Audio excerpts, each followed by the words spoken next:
Hello CMA inter group 2 students, welcome to the current session of corporate accounting.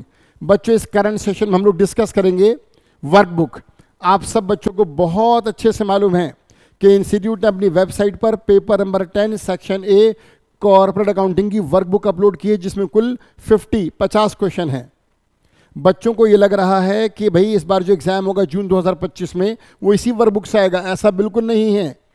कई सारे ऐसे important topic हैं जो इसके अंदर कवर्ड नहीं है लेकिन एग्जाम्स में आते हैं। ये जो वर्कबुक है ये सिर्फ प्रैक्टिस के लिए है, आप इसे सिर्फ प्रैक्टिस के लिए यूज़ कीजिए। चलिए, अब आज इस सेशन में हम लोग वर्कबुक को डिस्कस करेंगे और देखेंगे इसके अंदर जो क्वेश्चंस हैं उनका लेवल क्या है, किस तरह के क्वेश्चंस इसमें रखे गए। पहली बात, आपको आपका सिलेबस मालूम है। आपके कॉर्पोरेट अकाउंटिंग के सिलेबस में कुल 5 मॉड्यूल हैं। जो वेबसाइट आपको जो इंस्टीट्यूट से बुक मिली थी, जो स्टडी मटेरियल आपको मिला था, उसमें जो पहले 5 मॉड्यूल थे वो थे कॉर्पोरेट अकाउंटिंग के। वो 5 मॉड्यूल कौन से थे देखिएगा। ये सिलेबस था आपका कॉर्पोरेट अकाउंटिंग का, जो कि पेपर नंबर 10 सेक्शन ए है। आपके सिलेबस में दोस्तों, बच्चों, आपके सिलेबस में जो 5 मॉड्यूल्स हैं वो कौन कौन से हैं? Module 1 accounting for shares and debentures, module 2 preparation of the statement of profit and loss and balance sheet, इसके बाद module 3 cash flow statement, module 4 accounts of banking, electricity and insurance companies, module 5 accounting standards. अब discuss करते हैं कि भाई module जो workbook है उसमें 50 क्वेश्चन कौन से हैं, किस मॉड्यूल के कितने क्वेश्चंस हैं। चलिए, सबसे आसान और सबसे अच्छी बात, जो 50 क्वेश्चन आपकी वर्कबुक में हैं वो 50 क्वेश्चन इन 5 में इक्वली डिवाइड किए गए हैं। देखिएगा आप वर्कबुक ध्यान से। मॉड्यूल 1 के 10 क्वेश्चन रखे गए हैं और मॉड्यूल 2 के भी 10 ही क्वेश्चन है वर्कबुक में। मॉड्यूल 3 कैश फ्लो स्टेटमेंट, इसके भी 10 ही क्वेश्चन हैं। Module 4 accounts of banking, electricity and insurance companies, बच्चों इसकी भी 10 क्वेश्चन हैं। और मॉड्यूल 5 अकाउंटिंग स्टैंडर्ड, इसके भी 10 क्वेश्चन हैं। कुल क्वेश्चन हैं 50 और वो इन 5 में इक्वली डिवाइडेड है। राइट, तो ये तो बात आसान हो गई, आराम से क्लियर हो गई कि 5 मॉड्यूल में 10-10 क्वेश्चन हैं। चलिए, तो ये आपका सिलेबस है कॉर्पोरेट अकाउंटिंग का और ये वर्कबुक के नंबर ऑफ क्वेश्चंस हैं जो कि 50 हैं और 5 में इक्वली डिवाइडेड है 10-10। राइट, चलिए ज़रा वर्कबुक ओपन कीजिए। सब बच्चे वर्कबुक ओपन कीजिए और देखिएगा इसमें मॉड्यूल 1 जिसका नाम है accounting for shares and debentures, और इसमें कुल 10 क्वेश्चन हैं। अब ये जो 10 क्वेश्चन है, इससे पहले एक चीज़ मुझे आपको और बतानी थी। देखिएगा, जो मॉड्यूल 1 है उसमें कुल 10 प्रैक्टिकल टॉपिक्स हैं, सारे कवर्ड नहीं है। कवर्ड कितने देखिएगा। मॉड्यूल 1 जिसका नाम है accounting for shares and debentures, इसके अंदर जो प्रैक्टिकल टॉपिक है दोस्तों वो 10 टॉपिक हैं। देखिए इधर, ये module 1 accounting for shares and debentures, बार बार आपसे कह रहा हूं, module 1 accounting for shares and debentures के प्रैक्टिकल टॉपिक्स हैं। आप सब बच्चे बहुत अच्छे से स्टडी कर चुके होंगे और अब तक तो रिवीजन भी कर चुके होंगे, आपको सब मालूम है। देखिएगा, पहला टॉपिक है issue forfeiture and reissue of shares including pro rata allotment.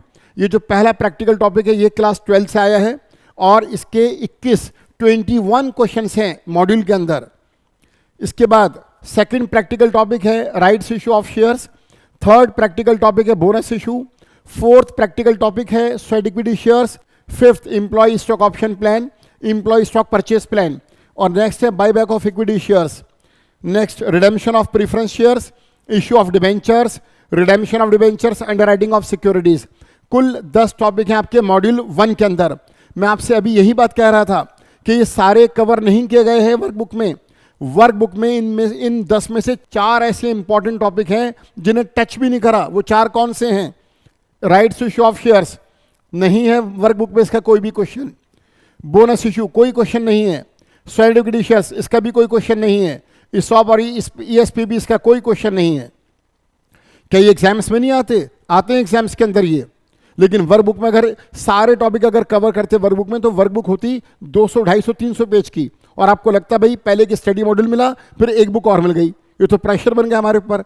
तो वर्कबुक में ये पॉसिबल नहीं था कि सारे टॉपिक कवर होते। राइट, तो मॉड्यूल 1 में से 4 बड़े इंपॉर्टेंट टॉपिक्स को छोड़ दिया गया, टच भी नहीं करा। एक भी क्वेश्चन नहीं है इनका, एक सिंगल क्वेश्चन नहीं।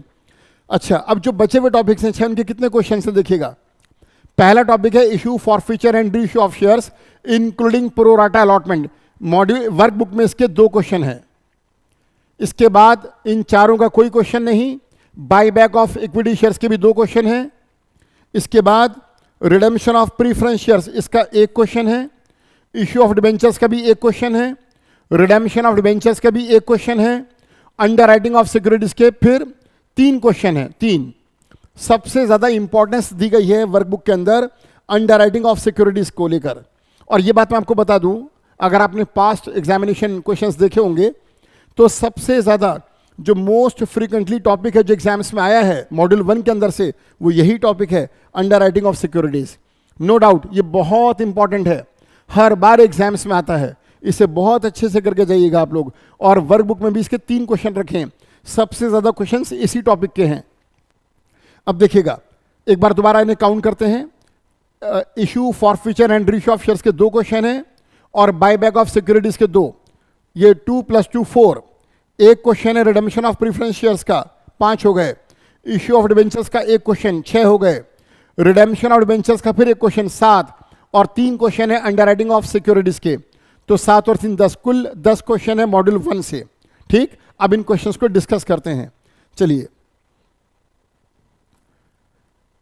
Module 1 accounting for shares and debentures, right. Illustration 1 means question 1। जो फर्स्ट क्वेश्चन है वो फर्स्ट टॉपिक से है। कौन सा टॉपिक है? First, issue forfeiture and reissue of shares including pro rata allotment. देखिएगा क्वेश्चन नंबर 1, एसडीएफ लिमिटेड, ये कंपनी का नाम है, फॉरफिटेड। देखिए पूरा सॉल्यूशन नहीं मांगा इंस्टीट्यूट ने वर्कबुक में, आपको क्वेश्चन दिया गया सीधा फॉरफीचर का। अच्छा, ये बात मैं भी आपको बताऊंगा, जब आपके एग्जाम्स में क्वेश्चन आएगा इस टॉपिक से तो फुल फ्लेज क्वेश्चन आए, इसके चांसेस कम हैं। चांसेस इसी के साथ हैं कि क्वेश्चन फॉरफीचर, रीइश्यू और कैलकुलेशन ऑफ कैपिटल रिजर्व का होगा। आप इसकी प्रैक्टिस ज़्यादा कीजिएगा। देखिएगा यहां पर भी क्वेश्चन सीधा फॉरफीचर से स्टार्ट है। SDF limited forfeited 360 equity shares of ₹100 each. SDF limited ने 360 इक्विटी शेयर्स को फॉरफिट करा, जब्त करा, जो कि ₹100 का एक था। Which were issued at a discount of 5%। This is the problem, basically this is the problem. Reason देखिए क्या लिखा हुआ है, which were issued at a discount of 5%। उन शेयर्स को फॉरफिट करा जिन्हें कंपनी ने डिस्काउंट पर इशू करा था। इम्पॉसिबल, ऐसा कोई क्वेश्चन मैंने नहीं करा, ना किसी टीचर ने कराया होगा, ना किसी कोचिंग सेंटर में हुआ होगा, क्योंकि ये लॉ में इसका प्रोविजन ही नहीं है। हमने कंपनी लॉ में क्या पढ़ा, अभी आज के भारत में कोई भी कंपनी ऐसे इक्विटी शेयर्स इशू नहीं कर सकती जो डिस्काउंट पर हो। हमने पढ़ा था टाइप्स ऑफ इशू कितने प्रकार का है, 2 प्रकार का। कंपनी 2 तरह से इक्विटी शेयर्स को इशू कर सकती है, या तो पार पर या प्रीमियम पर। और इस क्वेश्चन में इक्विटी शेयर्स को इशू किया गया है डिस्काउंट पर। तो यही दिक्कत है, आप वर्कबुक को बेस नहीं बना सकते एग्जाम्स के लिए। आप देखिए, ठीक है मैं ये नहीं कह रहा वर्कबुक मत कीजिए, जरूर कीजिए, बहुत अच्छे अच्छे क्वेश्चंस भी हैं। लेकिन आप देखिए इस क्वेश्चन को देखिए, आप जब वर्कबुक आप ओपन करके पहला क्वेश्चन देखेंगे, उस क्वेश्चन में ही एक ऐसा कंसेप्ट आएगा जो आपको मना किया गया था, जो आपने नहीं पढ़ा। आपको क्या मालूम है? आपको मालूम है कि शेयर्स 2 तरह से इशू होते हैं, पार पे या प्रीमियम पर। और यहां किस पर इशू हो रहे हैं? डिस्काउंट पर, जिसको मना किया गया था। कोई भी कंपनी इक्विटी शेयर्स को डिस्काउंट पर इशू नहीं कर सकती, और यहां शेयर्स ओरिजिनली डिस्काउंट पर इशू हैं। चलिए कोई बात नहीं, इस क्वेश्चन को हम समझ लेते हैं। अब यहां कह रहे हैं कि कंपनी 360 ऐसे इक्विटी शेयर्स को फॉरफिट कर रही है जिनको इशू किया गया था 5% के डिस्काउंट पर। यानी कि अगर एक शेयर ₹100 का है तो इसका 5% होगा ₹5। इसको इशू किया गया था 95 में, राइट। 95 में इसको इशू किया गया। अब इसके बाद इसको फॉरफिट क्यों करा? For non payment of allotment money, क्योंकि इन शेयर्स के ऊपर कंपनी को अलॉटमेंट मनी रिसीव नहीं हुई। और वो कितनी थी? वो थी बच्चों ₹40 पर शेयर। कंपनी को ₹40 से अलॉटमेंट का पैसा नहीं मिला। इसके बाद first and final call on this shares at the rate of ₹20 per share was not made. Company ने इन शेयर्स पे final call, first and final call जो कि ₹20 पर शेयर थी, वो बनाई ही नहीं। अब इसका मतलब ये हुआ कि अगर कंपनी का एक शेयर ₹100 का है और वो ₹5 के डिस्काउंट पर इशू करा, यानी कि 95 में, जिसमें से कंपनी ने ₹20 तो मांगे ही नहीं और 40 कंपनी को मिले नहीं, और फिर कंपनी को मिला क्या, सिर्फ 35 रुपए। देखिए 100 रुपए का एक शेयर है, 5 रुपए का डिस्काउंट है, डिस्काउंट माइनस करा मैंने, बचा 95। इसमें 20 रुपए की कॉल अभी बनी नहीं, माइनस कर दिया, 40 रुपए कंपनी को मिले नहीं, तो फिर कंपनी को मिला क्या, पर शेयर 35। यही वो अमाउंट है जो कंपनी फॉरफिट करेगी, राइट। इसके बाद कंपनी ने जब इन 360 शेयर्स को बच्चों फॉरफिट करा, इसमें से 250 शेयर्स को री इशू करा, किस रेट से, 90 रुपीज के रेट से। अब ये कॉन्सेप्ट्स आपको नहीं मालूम क्योंकि आपने इनको नहीं पढ़ा, क्योंकि हमारे सिलेबस में ही नहीं है, ये हमारे लॉ में ही नहीं है। हमसे कहा गया कि शेयर्स या तो पार पे इशू होंगे या प्रीमियम पर, और यहां पर इशू है डिस्काउंट पर। अब ये कॉन्सेप्ट क्या सुनिएगा, जब कंपनी इक्विटी शेयर्स को फॉरफिट करती है और अगर वो शेयर्स डिस्काउंट पर इशू किए गए थे, कंपनी ऐसे इक्विटी को फॉरफिट कर रही है जो ओरिजिनली डिस्काउंट पर इशू किए गए थे। ऐसे शेयर्स को अगर कंपनी फॉरफिट करके बाद में री इशू करती है तो ये री इशू भी डिस्काउंट पर ही होंगे। इसमें आपकी गलती बिल्कुल नहीं है अगर आपको ये समझ नहीं आया होगा जब आपने वर्कबुक को देखा होगा। चलिए मैं समझाता हूं आपको ये, लेकिन बात को समझिए कि जो शेयर्स ओरिजिनली डिस्काउंट पर इशू होते हैं, अगर उनको फॉरफिट किया जाए और फॉरफिट करने के बाद री इशू किया जाए तो वो री इशू भी डिस्काउंट पर ही होंगे और सेम रहेगा, डिस्काउंट का रेट सेम रहेगा, जो ओरिजिनल था वही डिस्काउंट का रेट रहेगा री इशू के टाइम पर। अब देखिएगा इसमें एंट्रीज देखिएगा, आप सब बच्चों को फॉरफिचर की एंट्री आती है। कंपनी जब शेयर्स को इशू करती है तो शेयर कैपिटल को क्रेडिट करती है क्योंकि लायबिलिटी बनाती है। भाई कंपनी ने शेयर्स इशू करे, लोगों से पैसा लिया, अगर वो पैसा कंपनी के एसेट्स है तो लायबिलिटी भी है। एसेट्स किस नाम से, बैंक के नाम से, और लायबिलिटी किस नाम से, शेयर कैपिटल। अब जब कंपनी ऐसे शेयर्स को फॉरफिट करेगी तो लायबिलिटी खत्म हो जाएगी। शेयर कैपिटल को हम क्रेडिट करते हैं लायबिलिटी बनाने के लिए, जब फॉरफिट करेंगे लायबिलिटी खत्म, तो शेयर कैपिटल को क्या करेंगे, डेबिट। सब कुछ आपको अच्छे से आता होगा पहले से। देखिएगा कंपनी शेयर्स फॉरफिट कर रही है, equity share capital account debit, equity share capital account debit 360 shares into 80 rupees. क्यों भाई इंटू 80 क्यों, इंटू 100 क्यों नहीं? सिंपल रीजन है, कंपनी ने फर्स्ट एंड फाइनल कॉल अभी नहीं बनाई। कंपनी ने सिर्फ एप्लीकेशन ड्यू करी थी, एप्लीकेशन का पैसा लिया था और अलॉटमेंट ड्यू करके उसका पैसा लिया। फर्स्ट एंड फाइनल कॉल अभी नहीं बनी, राइट। तो जो फर्स्ट एंड फाइनल कॉल है वो 20 रुपए पर शेयर है। जो पैसा कंपनी ने मांगा ही नहीं, जो पैसा कंपनी ने कॉल ही नहीं करा, जिस पैसे को लेके शेयर कैपिटल को क्रेडिट नहीं करा, उससे कैंसिल करने के लिए डेबिट क्यों करें, राइट। जब लायबिलिटी बनी ही नहीं तो कैंसिल कैसे हो गई? कंपनी ने अभी तक सिर्फ 80 रुपए कॉल किए हैं, तो लायबिलिटी 80 रुपए से तो कैंसिल भी 80 रुपए होंगे। कैसे? Equity share capital account debit 360 shares into 80, 28,800। अब सुनिएगा, जब ये शेयर्स इशू हुए थे तो डिस्काउंट पर इशू करा था और डिस्काउंट को डेबिट करा होगा। ऑब्वियस है, डिस्काउंट नुकसान है, लॉस है, डेबिट होगा। कंपनी ने जब शेयर्स को इशू करा होगा डिस्काउंट पर, तो डिस्काउंट को अपना नुकसान, अपना लॉस मान के डेबिट करा होगा। आज ये शेयर्स फॉरफिट हो रहे हैं, सब कुछ रिवर्स होगा, सब कुछ कैंसिल होगा, तो डिस्काउंट भी तो कैंसिल होगा। जब इशू करा होगा डिस्काउंट को डेबिट करा होगा, कैंसिलेशन में क्या होगा, डिस्काउंट कैंसिल होने के लिए क्रेडिट होगा। आप इस क्वेश्चन को समझ लो, कोई बात नहीं, मुझे ये पूरा, मैं इस बात को मान के चल रहा हूं कि एग्जाम्स में ऐसा क्वेश्चन नहीं आएगा क्योंकि ये अगेंस्ट द लॉ है, लेकिन कोई बात नहीं, वर्कबुक में है तो डिस्कस कर लेते हैं। डिस्काउंट जब शेयर्स को इशू करा होगा, डिस्काउंट को डेबिट करा होगा। अब जब ये शेयर्स फॉरफिट होंगे तो डिस्काउंट कैंसिल होगा और कैंसिल करने के लिए इसको हम क्रेडिट करेंगे। तो डिस्काउंट को क्रेडिट करा to discount on issue of shares, 360 shares पर 5 रुपए से 1800 रुपए। इसके बाद टू इक्विटी शेयर अलॉटमेंट, ये अलॉटमेंट नहीं आई थी तो इसे भी कैंसिल करेंगे। इक्विटी शेयर, ये जो अलॉटमेंट ये रिसीव नहीं हुई थी, इसे कैंसिल करेंगे क्रेडिट करके 360 इंटू 40 रुपए 14,400। और जो अमाउंट आ चुका है मैंने भी डिस्कस करा, दोबारा देखिएगा, 100 रुपए का शेयर है, 5 का डिस्काउंट माइनस करो, 40 का माइनस करो अलॉटमेंट जो नहीं आया। जब इन दोनों को माइनस करोगे और हाँ 20 रुपए जो कंपनी ने कॉल ही नहीं करे, तो बचेगा क्या, 35। ये अमाउंट कंपनी ने पर शेयर रिसीव करा है और यही कंपनी का प्रॉफिट बनेगा। कंपनी के पास जो पैसा आ चुका है वो वापस नहीं होगा, कंपनी इस पैसे को अपने पास रखेगी और ये कंपनी का प्रॉफिट बनेगा। ये प्रॉफिट किस वजह से हुआ, शेयर्स को फॉरफिट करने की वजह से। तो इसका नाम क्या होगा, टू शेयर्स फॉरफिटेड, और ये कंपनी का प्रॉफिट है। टू शेयर्स फॉरफिटेड 360 शेयर्स पर 35 रुपए से 12,600, राइट। ये एंट्री क्लियर है। अब इसके बाद इनमें से ये जो कंपनी ने 360 360 शेयर्स को जो फॉरफिट करा, इसमें से 250 को रीइश्यू करा 90 के रेट से। देखिएगा रीइश्यू की entry, bank account debit 250 into 90, 22,500।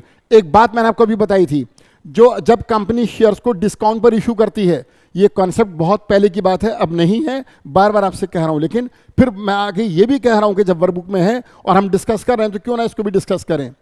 Company ने शेयर्स को अगर ओरिजिनली डिस्काउंट पर इशू करा है तो रीइश्यू भी डिस्काउंट पर होगा, सेम रेट रहेगा, वही 5%।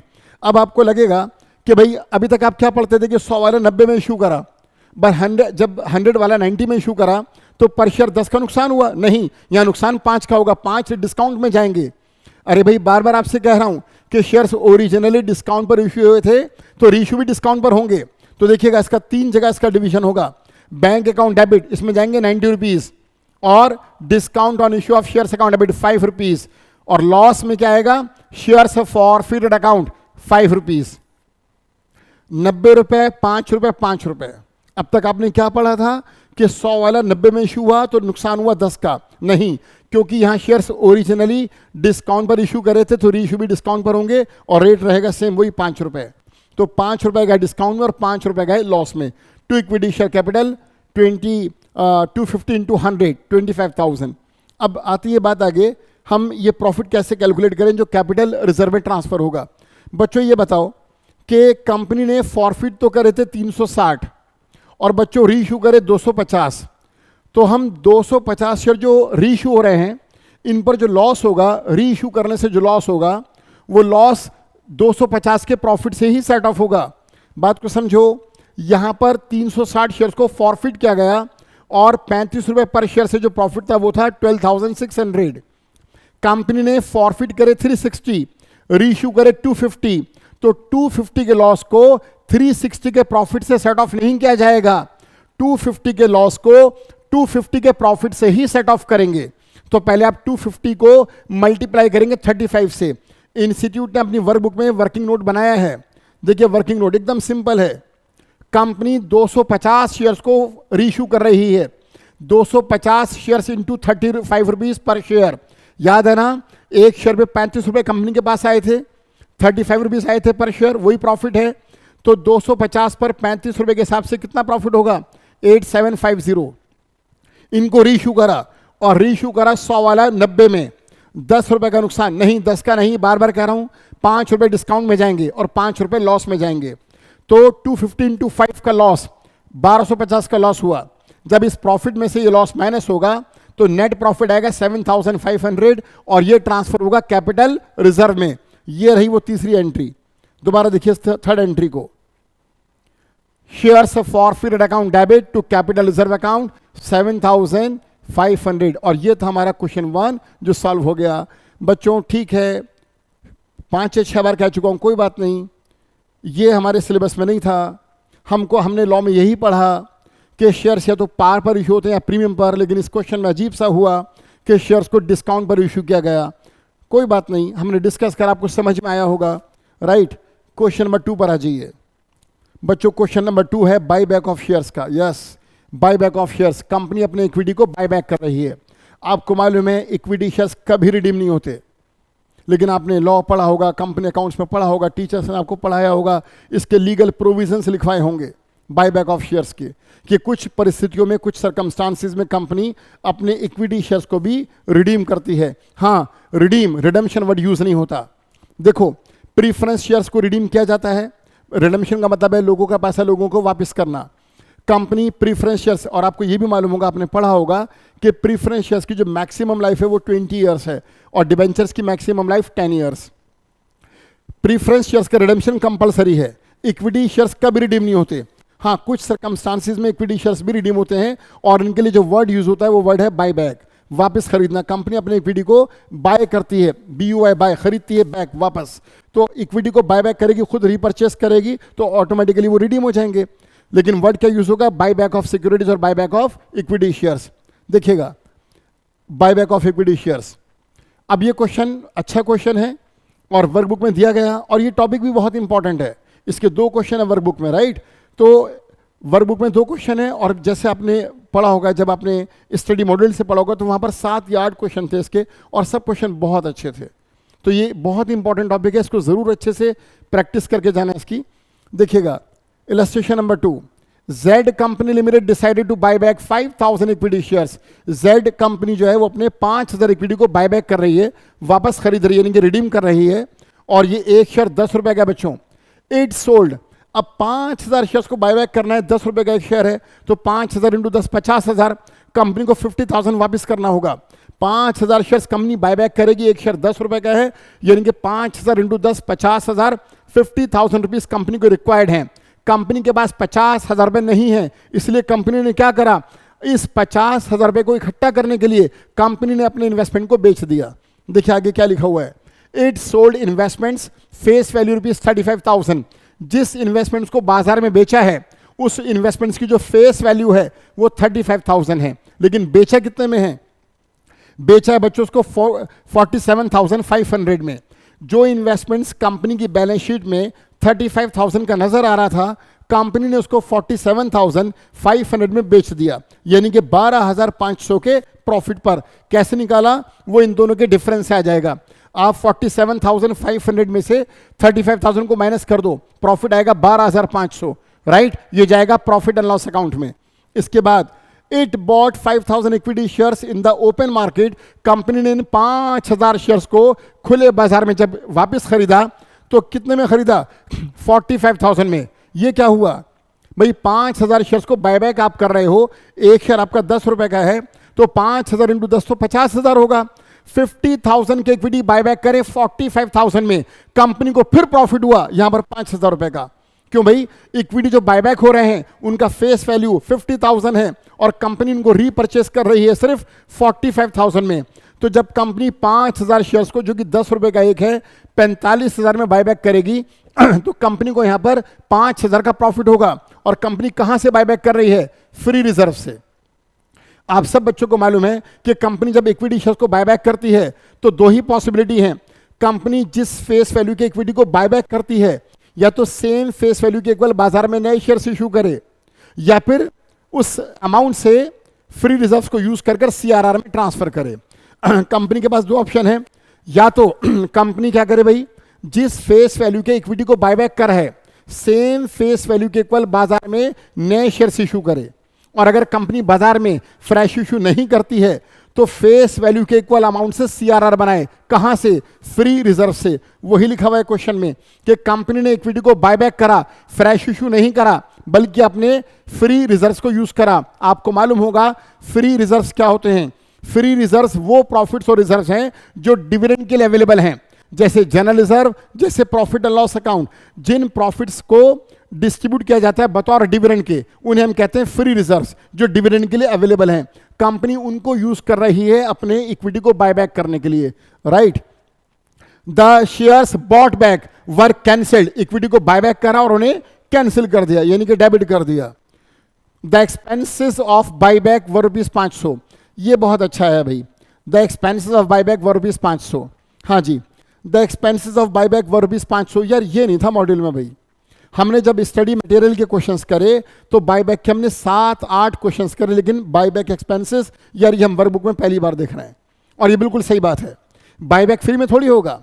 अरे कुछ पेपर वर्क होगा और भी कुछ लीगल एक्सपेंसेस होंगे, कुछ खर्चा होगा, बायबैक करने में कंपनी के एक्सपेंसेस होंगे। ये मॉड्यूल के किसी भी क्वेश्चन में नहीं थे, ये नई चीज़ें जो वर्कबुक में है। आप इसके लिए प्रिपेयर हो जाइए, रेडी हो जाइए इसके लिए कि हाँ एग्जाम में अगर बायबैक का क्वेश्चन आता है तो वहाँ पर बायबैक एक्सपेंस आ सकते हैं। घबराइएगा नहीं, आप 11वीं क्लास से अकाउंट्स पढ़ रहे हैं, आपको सब आता है। एक्सपेंस की एंट्री सब बच्चों को आती है।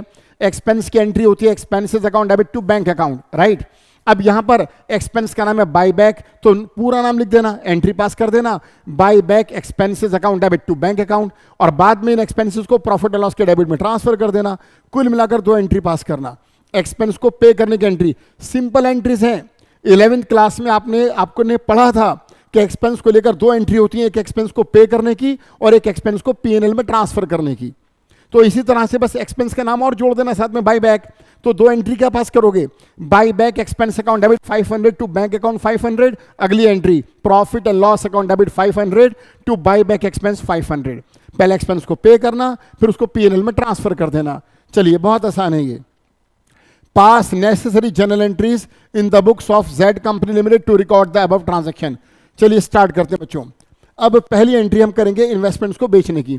अब इन्वेस्टमेंट को बेचने की एंट्री क्या होगी, सब मालूम है आपको यार, सब आता है आपको, आप जबरदस्त लोग हैं भाई, सब मालूम है आपको। इन्वेस्टमेंट को बेचने की एंट्री होती है bank account debit to investment account. पैसा आया, इन्वेस्टमेंट गया, लेकिन क्योंकि यहां पर प्रॉफिट हुआ है तो एंट्री पास होगी bank account debit to investments account to profit and loss account. Bank account debit कितने से भाई, 47,500। आपने जो इन्वेस्टमेंट बेचा है वो बच्चों कितने का बेचा, 47,500 का, जबकि वो इन्वेस्टमेंट कितने वाला था, 35,000। आपको प्रॉफिट कितना हुआ, 12,500 का।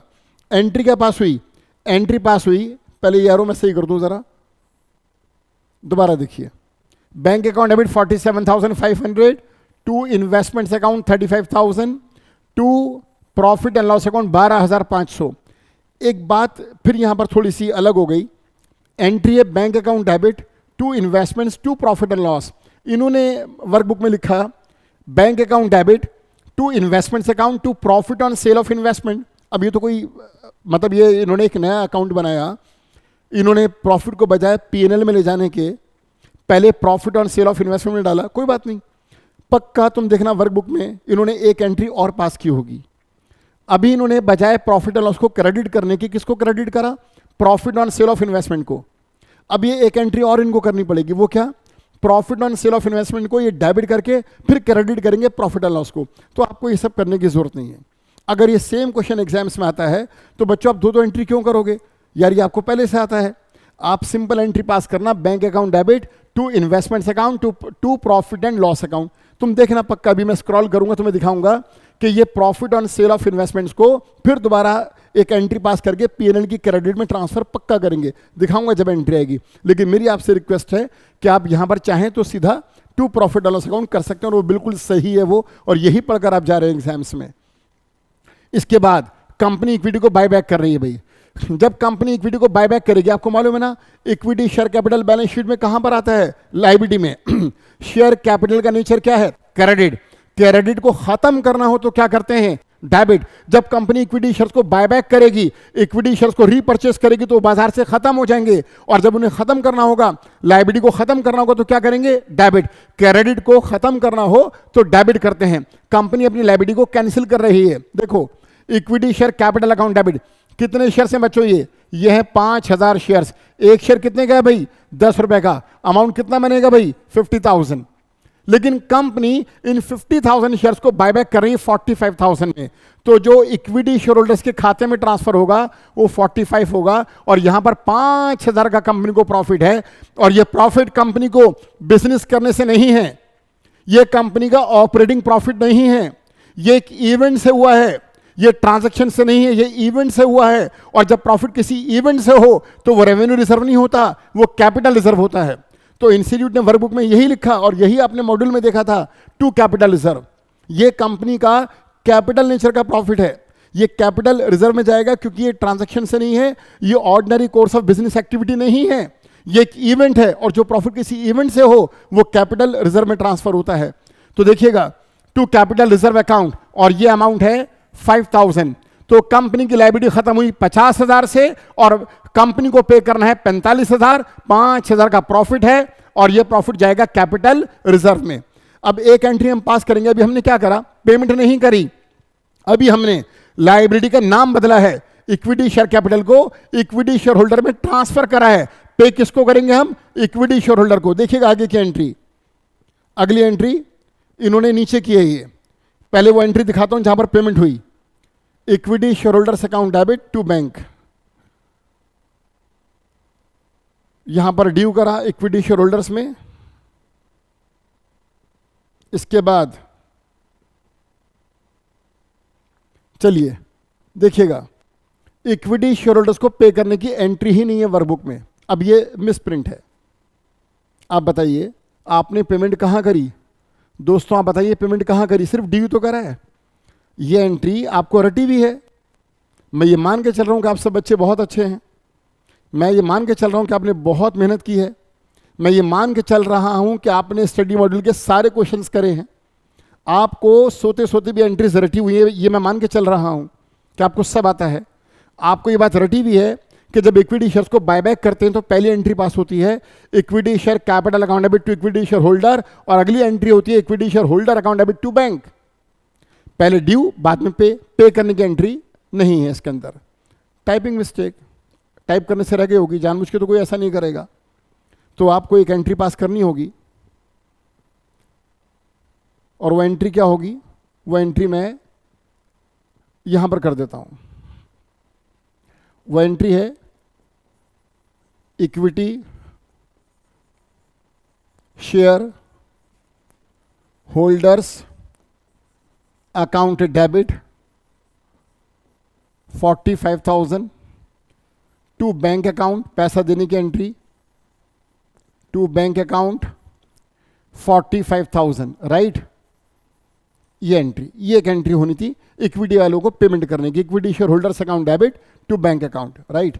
अब इसके बाद आ जाइए, जैसे मैंने आपसे कहा कि इक्विटी शेयर्स को बायबैक करना हो तो या तो आप फ्रेश इशू करो या फिर आप अपने फ्री रिजर्व्स को यूज करो। क्वेश्चन में कहा गया कि भाई जो हमने बायबैक करा है वो हमने फ्री रिजर्व से करा है।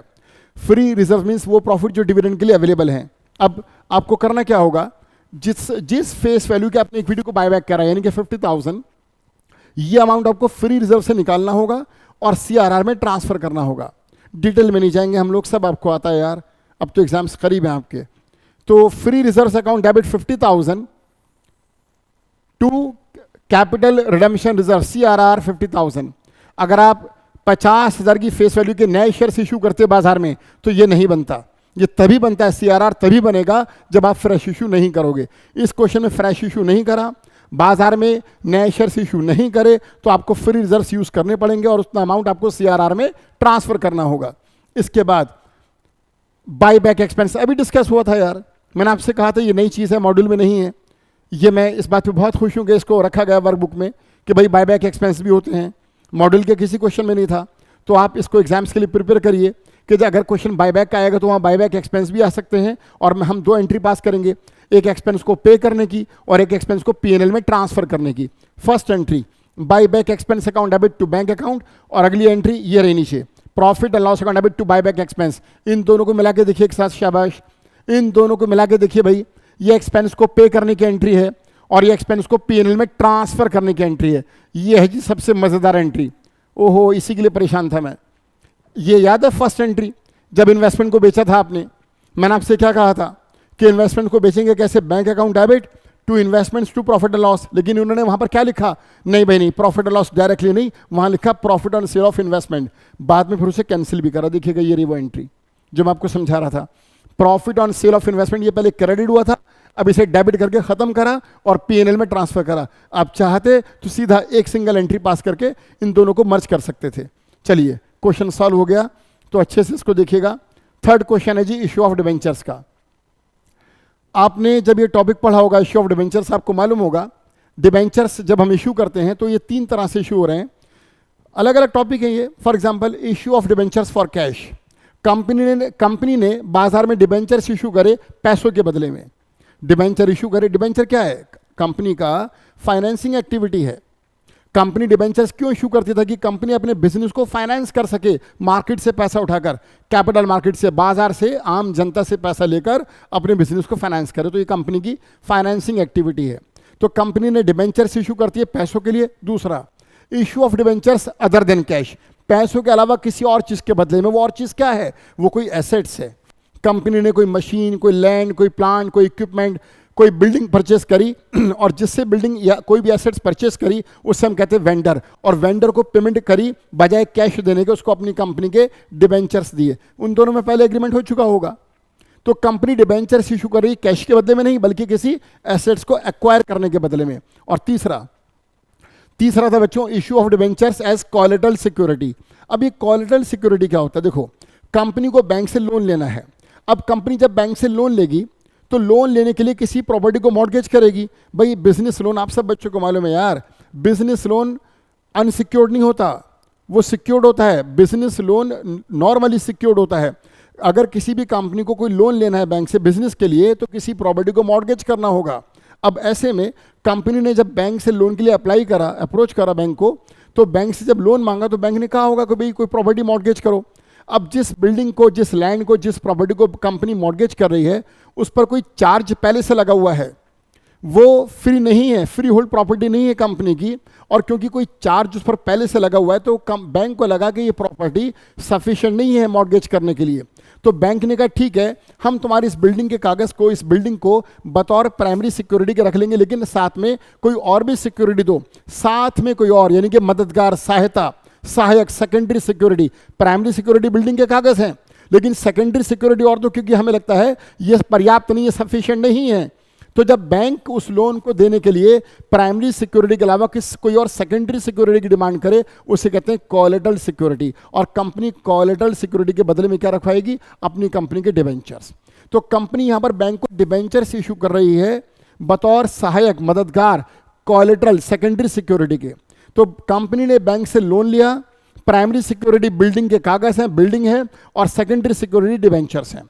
अब कंपनी जब इस लोन पर इंटरेस्ट पे करेगी, तो सुनो बच्चों, अगर ये लोन 10 साल, 20 साल, 25 साल के लिए है तो कंपनी सिर्फ इंटरेस्ट लोन पर पे करेगी, डिबेंचर्स पे नहीं। डिबेंचर्स इशू नहीं करे, रखवाए हैं बतौर सिक्योरिटी के। तो मैंने भी आपसे कहा डिबेंचर्स 3 तरह से इशू हो रहे हैं। Issue of debentures for cash, पैसों के बदले में, issue of debentures other than cash, assets के बदले में, issue of debentures as collateral security, बतौर सेकेंडरी सिक्योरिटी के, जब कंपनी ने बैंक से लोन लिया होगा। वो तीनों इस क्वेश्चन के अंदर है। बहुत अच्छा क्वेश्चन है, एग्जामिनेशन क्वेश्चन है, परफेक्ट। देखिएगा तीनों बातें इसके अंदर आ गई, बेस्ट क्वेश्चन है ये। Illustration 3, issue of debentures, right. SDF Limited made the following issue of debentures in May 2025। चलो ये भी क्लियर हो गया कि भाई अभी जो क्वेश्चन है बिल्कुल ताज़ा ताज़ा है। देखो ना, May 2025 क्वेश्चन के अंदर ही मंथ मे का है, अभी चल रहा है मे का मंथ। चलो 3 तरह से कंपनी ने डिबेंचर्स इशू करे। First, 1011% debentures of ₹100 each was issued to a creditor. अच्छा, ये कैश के बदले में नहीं है, दोबारा देखो, 1011% debentures of ₹100 each was issued to a creditor who supplied a machine for ₹90,000। हाँ, ये वो केस है, issue of debentures other than cash. Company ने डिबेंचर इशू करे कैश के अलावा किसी और चीज़ के बदले में। वो और चीज़ क्या है बच्चों? वो है मशीन। कंपनी डिबेंचर्स इशू कर रही है मशीन के बदले में, राइट। मशीन 90,000 की है, डिबेंचर जा रहे हैं 1000, एक डिबेंचर है 100 का। दिमाग लगाओ कि 1000 डिबेंचर हैं, 100 रुपए का एक है, 1000 × 100 1 लाख होता है। कंपनी 90,000 की मशीन के बदले में 1 लाख रुपए की डिबेंचर दे रही है।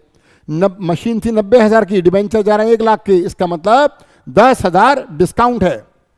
90,000 का मशीन, डिबेंचर 1 लाख, 10,000 कहाँ गया? कंपनी को लॉस हुआ। यानी कि कंपनी ने जो डिबेंचर इशू करे हैं वो 10% के डिस्काउंट पर इशू करें, राइट। चलो केस 2, 1500 डिबेंचर है, 11%, इन ये 100 रुपए गए थे, इसको इशू करा 5% के प्रीमियम पर। ये है issue of debentures for cash. पहले वाला था अदर देन कैश, दूसरा है फॉर कैश, तीसरे में और मजा आएगा।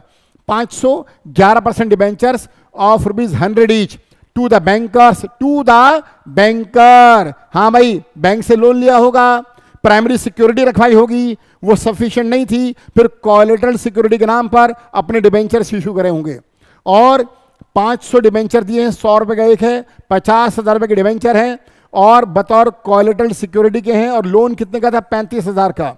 जो लोन लिया वो 35,000 का है। ऑब्वियस है भाई, लोन के अमाउंट से ज्यादा के डिबेंचर्स रखवाने होंगे, तो लोन 35,000 का है और जो डिबेंचर से रखवाए हैं बतौर सिक्योरिटी के, बतौर कोलेटरल सिक्योरिटी के, वो 50,000 के हैं।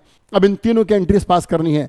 पास journal entries to record the above transactions in the books of SDF limited. चलो भाई पहले वाले पर आओ।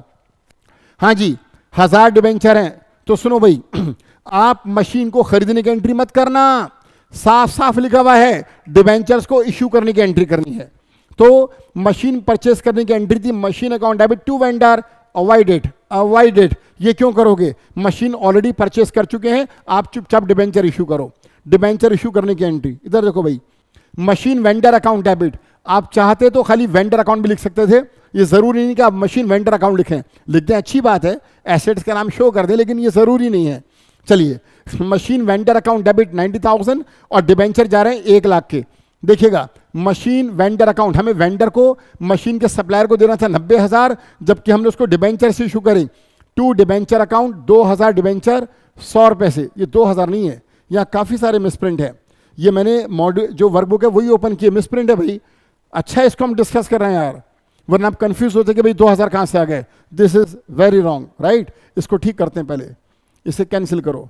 ये 1,000 डिबेंचर हैं और 1,000 इंटू 100 1 लाख सही लिखा हुआ है, लेकिन थोड़ा ऊपर कर दो इसको। टू 11% डिबेंचर्स अकाउंट यहां पर आएगा 1 लाख। तो वर्कबुक में ठीक कर लेंगे भैया आप। वर्कबुक में लिखा हुआ है टू 11% डिबेंचर अकाउंट 2,000 इंटू 100, 2,000 नहीं, ये 1,000 है। 1,000 into 100 this is 1 lakh, right. और देखो वेंडर को पे करना था 90,000, डिबेंचर इशू करे 1 लाख के, तो 10,000 क्या होगा बच्चों, डिस्काउंट, और एंट्री होगी discount on issue of debentures account debit 10,000। ये फर्स्ट केस था। अब इसके बाद कंपनी ने 1,500 डिबेंचर इशू करे हैं 5% के प्रीमियम पर। 1,500 डिबेंचर 100 रुपए का एक, 5% के प्रीमियम पर बाजार में पैसों के बदले में। क्वेश्चन एक बार दोबारा देख लें भाई, कभी यहां भी मिसप्रिंट हो। हाँ भाई हाँ सही है, बिल्कुल सही है, 1,500 है। कितने डिबेंचर है बच्चों, 1,500। तो 1,500 डिबेंचर्स हैं। पहले देखो वहां पर इन्होंने 2,000 लिखा था, जबकि 1,000 डिबेंचर थे, वो मैंने ठीक कर दिया यहां पर। अब 1,500 डिबेंचर हैं, 100 रुपए का एक है, 5% के प्रीमियम पर। हाँ जी बच्चों 1,500, ये बताओ 100 का 5% कितना होगा, 5 रुपए, यानी कि 100 वाला डिबेंचर 105 में इशू हुआ। सिंपल, 1,500 डिबेंचर हैं, 100 रुपए का एक है, 105% पे इशू करा, अमाउंट आएगा 1,57,500। सिंपल लिखूं उसको मैं, सिंपल क्या होगा ये 1,500 into 105, right, 1,57,500। To 11% debentures face value है 1,500 इंटू 100, वो आएगी 1,50,000 और प्रीमियम है 5 रुपए। 1,500 डिबेंचर पे 5 रुपए से प्रीमियम क्रेडिट होगा 7,500। एंट्री एकदम साधारण आसान एंट्री है। Bank account debit 1,500 into 105 to 11% debentures 1,500 into 100 to securities premium 1,500 into 5, right. इसके बाद कोलेटरल सिक्योरिटी। हाँ जी, यहाँ थोड़ा सा मैं असहमत हूँ, मतलब एग्री नहीं हूँ। मेरे हिसाब से यहाँ पर 2 एंट्री पास होनी चाहिए थी यार। जब हमको लोन का अमाउंट मालूम है, हमको ये मालूम है कि लोन 35,000 का, तो यार एक एंट्री और कर दो। और ये भी हो सकता है कि इसलिए नहीं की गई हो कि भाई हम तो डिबेंचर्स को डिस्कस कर रहे हैं, तो लोन की एंट्री क्यों करें। तो यार मैं ये कहूँगा कि अगर एग्जाम में एसडीडी से क्वेश्चन आ जाता है तो इसमें कोई प्रॉब्लम नहीं कि आप लोन लेने की एंट्री भी कर दो। यार कुछ एक्स्ट्रा ही तो कर रहे हो, और वो भी सही, ये भी नहीं कि गलत काम कर रहे हो, सही काम कर रहे हो। तो यहाँ पर क्या होगा, एक एंट्री तुम पास करना लोन लेने की, bank account debit 35,000 to bank loan account 35,000, ठीक।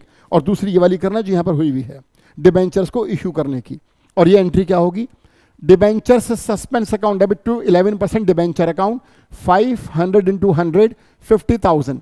आपको मालूम है जब डिबेंचर्स इशू होते हैं हम उन्हें क्रेडिट करते हैं। अब यहाँ पर डिबेंचर सस्पेंस को डेबिट क्यों करा, क्योंकि डिबेंचर्स क्रेडिट तो हुए, बदले में क्या आया, कुछ भी नहीं। कंपनी ने डिबेंचर्स इशू करे हैं बतौर सिक्योरिटी के, किसी चीज के बदले में नहीं। अगर मान लो डिबेंचर्स इशू करके कैश आता तो कैश अकाउंट डेबिट, अगर चेक आता पैसा बैंक में आता तो बैंक अकाउंट डेबिट, अगर कोई एसेट्स आती तो चलो एसेट्स अकाउंट डेबिट। कुछ भी नहीं आया, सस्पेंस है, कुछ नहीं आया। डिबेंचर्स जा रहे हैं, आ कुछ नहीं रहा। वो जो बैंक में पैसा आया वो तो लोन के बदले में है, डिबेंचर्स के बदले में नहीं है, ये बतौर सिक्योरिटी के रखवाए हैं। तो यहां पर एंट्री कैसे कंप्लीट होगी, एंट्री कंप्लीट होगी डिबेंचर सस्पेंस से। Debenture suspense account debit to debentures account, ये एंट्री कब करना, डिबेंचर सस्पेंस को डेबिट कब करना, जब डिबेंचर्स कैश या एसेट्स के बदले में ना हो बल्कि बतौर सिक्योरिटी के हो, तो उस केस में आप डेबिट करेंगे डिबेंचर्स सस्पेंस अकाउंट को, और ये बैलेंस शीट में जाएंगे अदर नॉन करंट एसेट्स के अंदर। चलिए इलस्ट्रेशन नंबर 4 पर आ जाइए। चलिए रिडेम्पशन ऑफ डिबेंचर्स, सब घबराते हैं, ये टॉपिक तो बच्चों के लिए जानलेवा बन जाता है जी, रिडेम्पशन ऑफ डिबेंचर्स। अगर आप इसको, यहाँ तो बड़ा आसान क्वेश्चन है यार, वर्क बुक में तो बहुत ही सिंपल क्वेश्चन है। अगर इसके क्वेश्चन आप स्टडी मॉड्यूल से करेंगे तब आपको पता चलेगा। सिंकिंग फंड क्वेश्चन था, redemption of debentures by sinking fund method, तो वो थे टफ क्वेश्चन। मॉड्यूल के क्वेश्चन रियली टफ है, ये तो बहुत ही आसान क्वेश्चन है यार, छोटा सा क्वेश्चन है ये, देखिएगा। लेकिन मैं ये मान के चल रहा हूँ कि हाँ, मैं सिर्फ ये कहना चाहता हूँ आपसे कि वर्कबुक बहुत इंपॉर्टेंट है, ये क्वेश्चंस बहुत अच्छे, लेकिन ऐसा नहीं है कि पेपर पूरा इसी में से आएगा, ये गलत बात है। आपको मॉड्यूल के क्वेश्चंस भी करके जाने और उन टॉपिक को भी करके जाना है जो वर्कबुक के अंदर नहीं है। राइट। ये एडिशनल क्वेश्चंस हैं, राइट, एडिशनल। सुनिएगा, रिडेम्पशन ऑफ डिबेंचर्स का क्वेश्चन है। Shyam limited issued 5,000 debentures. Shyam Limited issued 5,000 debentures of rupees 10 each, redeemable at the end of 10 years, but reserves the right to redeem earlier from the end of third year. ये third year समझ नहीं आ रहा भाई, ये third कहाँ से आ गया? दोबारा पढ़ते हैं। श्याम लिमिटेड इशूड, बच्चों श्याम लिमिटेड कंपनी का नाम है, इसने इशू कर रखे हैं 5,000 डिबेंचर, बच्चों 10 रुपए का एक है, तो कुल डिबेंचर्स हो गए 50,000 रुपए के।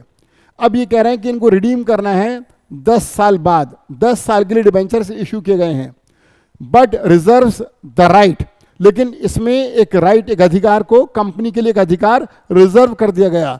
कंपनी का क्या अधिकार है जो इसमें रिजर्व है? कि कंपनी अगर चाहे तो इनको रिडीम कर सकती है earlier from the end of third year, तीसरे साल से पहले पहले। मुझे ऐसा लगता है कि यहाँ पे थर्ड ईयर नहीं होगा, क्योंकि पता है क्यों मैं कह रहा हूँ थर्ड ईयर नहीं होगा?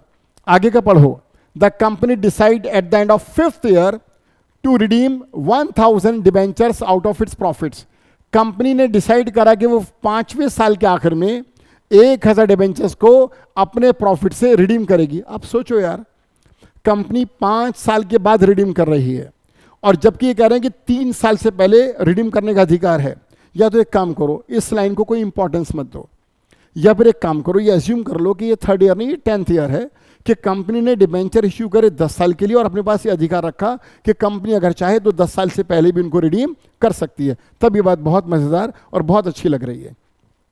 तो कंपनी ने डिबेंचर इशू करे 10 साल के लिए, और ये मैं अगर एज्यूम करूं कि ये थर्ड ईयर नहीं है बल्कि 10th ईयर है, तो मुझे बड़ी खुशी हो रही है कि हाँ यार, क्वेश्चन मेरे अच्छे से समझ में आ रहा है। चलो कोई बात नहीं, इतनी छोटी बात पे परेशान नहीं होते, बात समझ में आ गई। मेन जो फोकस है वो तो इस लाइन पर है, इस वाली पर। The company decide at the end of 5th year to redeem 1,000 debentures out of its profits. Pass necessary journal entries in the books of Shyam Limited on the redemption of debentures. Okay. अब company debentures को redeem करेगी। चलो भाई, चलो redeem करते हैं। कितना आसान, सोचो यार, सोचो, मेरी बात सुनो। कंपनी प्रॉफिट से रिडीम कर रही है। जिस तरह से प्रीफरेंस शेयर्स, जिस तरह से इक्विटी शेयर्स बायबैक होते हैं, प्रीफरेंस रिडीम होते हैं, अगर हम प्रीफरेंस को रिडीम करते हैं आउट ऑफ प्रॉफिट, तो हम उसकी फेस वैल्यू के इक्वल अमाउंट को सीआरआर में लेके जाते हैं, राइट। इक्विटी को बायबैक करते हैं और बाजार में फ्रेश इशू नहीं करते, तो हम इक्विटी जो बायबैक करते हैं उसकी जो फेस वैल्यू है उतना अमाउंट फ्री रिजर्व से निकाल के सीआरआर में डालते हैं। तो ये दोनों केस सेम है, इक्विटी और प्रीफरेंस। जब हम इक्विटी को बायबैक या प्रीफरेंस को रिडीम करते हैं तो उसकी फेस वैल्यू के इक्वल अमाउंट को फ्री रिजर्व से निकालकर सीआरआर में डालते हैं। इसी तरह से बच्चों डिबेंचर्स में होता है। डिबेंचर जब हम रिडीम करते हैं तो एज पर लॉ कोई भी कंपनी अपने डिबेंचर्स की फेस वैल्यू के 25% से कम डिबेंचर रिडेम्पशन रिजर्व नहीं बना सकती। यानी कि डिबेंचर्स को रिडीम करने के लिए एटलीस्ट उसकी फेस वैल्यू के 25% तक का आपको डीआरआर बनाना होगा। लेकिन अगर कंपनी चाहे तो 25% से ज़्यादा का बना सकती है डिबेंचर रिडेम्पशन रिजर्व, कम का नहीं बना सकती। इस क्वेश्चन में कंपनी ने 100% डिबेंचर्स अपने out of free reserves, out of profits करे हैं, तो डीआरआर पूरी फेस वैल्यू से बनेगा। देखिएगा, मैं दोबारा बोलता हूं, आपने इस क्वेश्चन को पढ़ा कि कंपनी अपने डिबेंचर्स को रिडीम कर रही है 100% आउट ऑफ प्रॉफिट। डिबेंचर्स जो रिडीम हो रहे हैं वो 50,000 के हैं, तो डिबेंचर रिडम्पशन रिजर्व भी 50,000 से ही बनेगा। देखिएगा, डिबेंचर्स को रिडीम करने की एंट्री, डिबेंचर्स हमारी लाइबिलिटी है, डिबेंचर्स कंपनी की लाइबिलिटी होता है, डिबेंचर्स बैलेंस शीट में लाइबिलिटी में नजर आता है। डिबेंचर्स का नेचर एक क्रेडिट लाइबिलिटी है। क्रेडिट को खत्म करना हो, लाइबिलिटी को खत्म करना हो तो कैसे करोगे? डेबिट कर कर। चलो डिबेंचर्स को रिडीम करो। डिबेंचर्स अकाउंट डेबिट, 1000 डिबेंचर्स हैं, 10 रुपए का एक है, ये हुआ जी 1 लाख का, 10,000, 1000 इंटू 10, 10,000। हाँ जी, सीधा बैंक से पैसा लौटा दें, कर सकते हैं।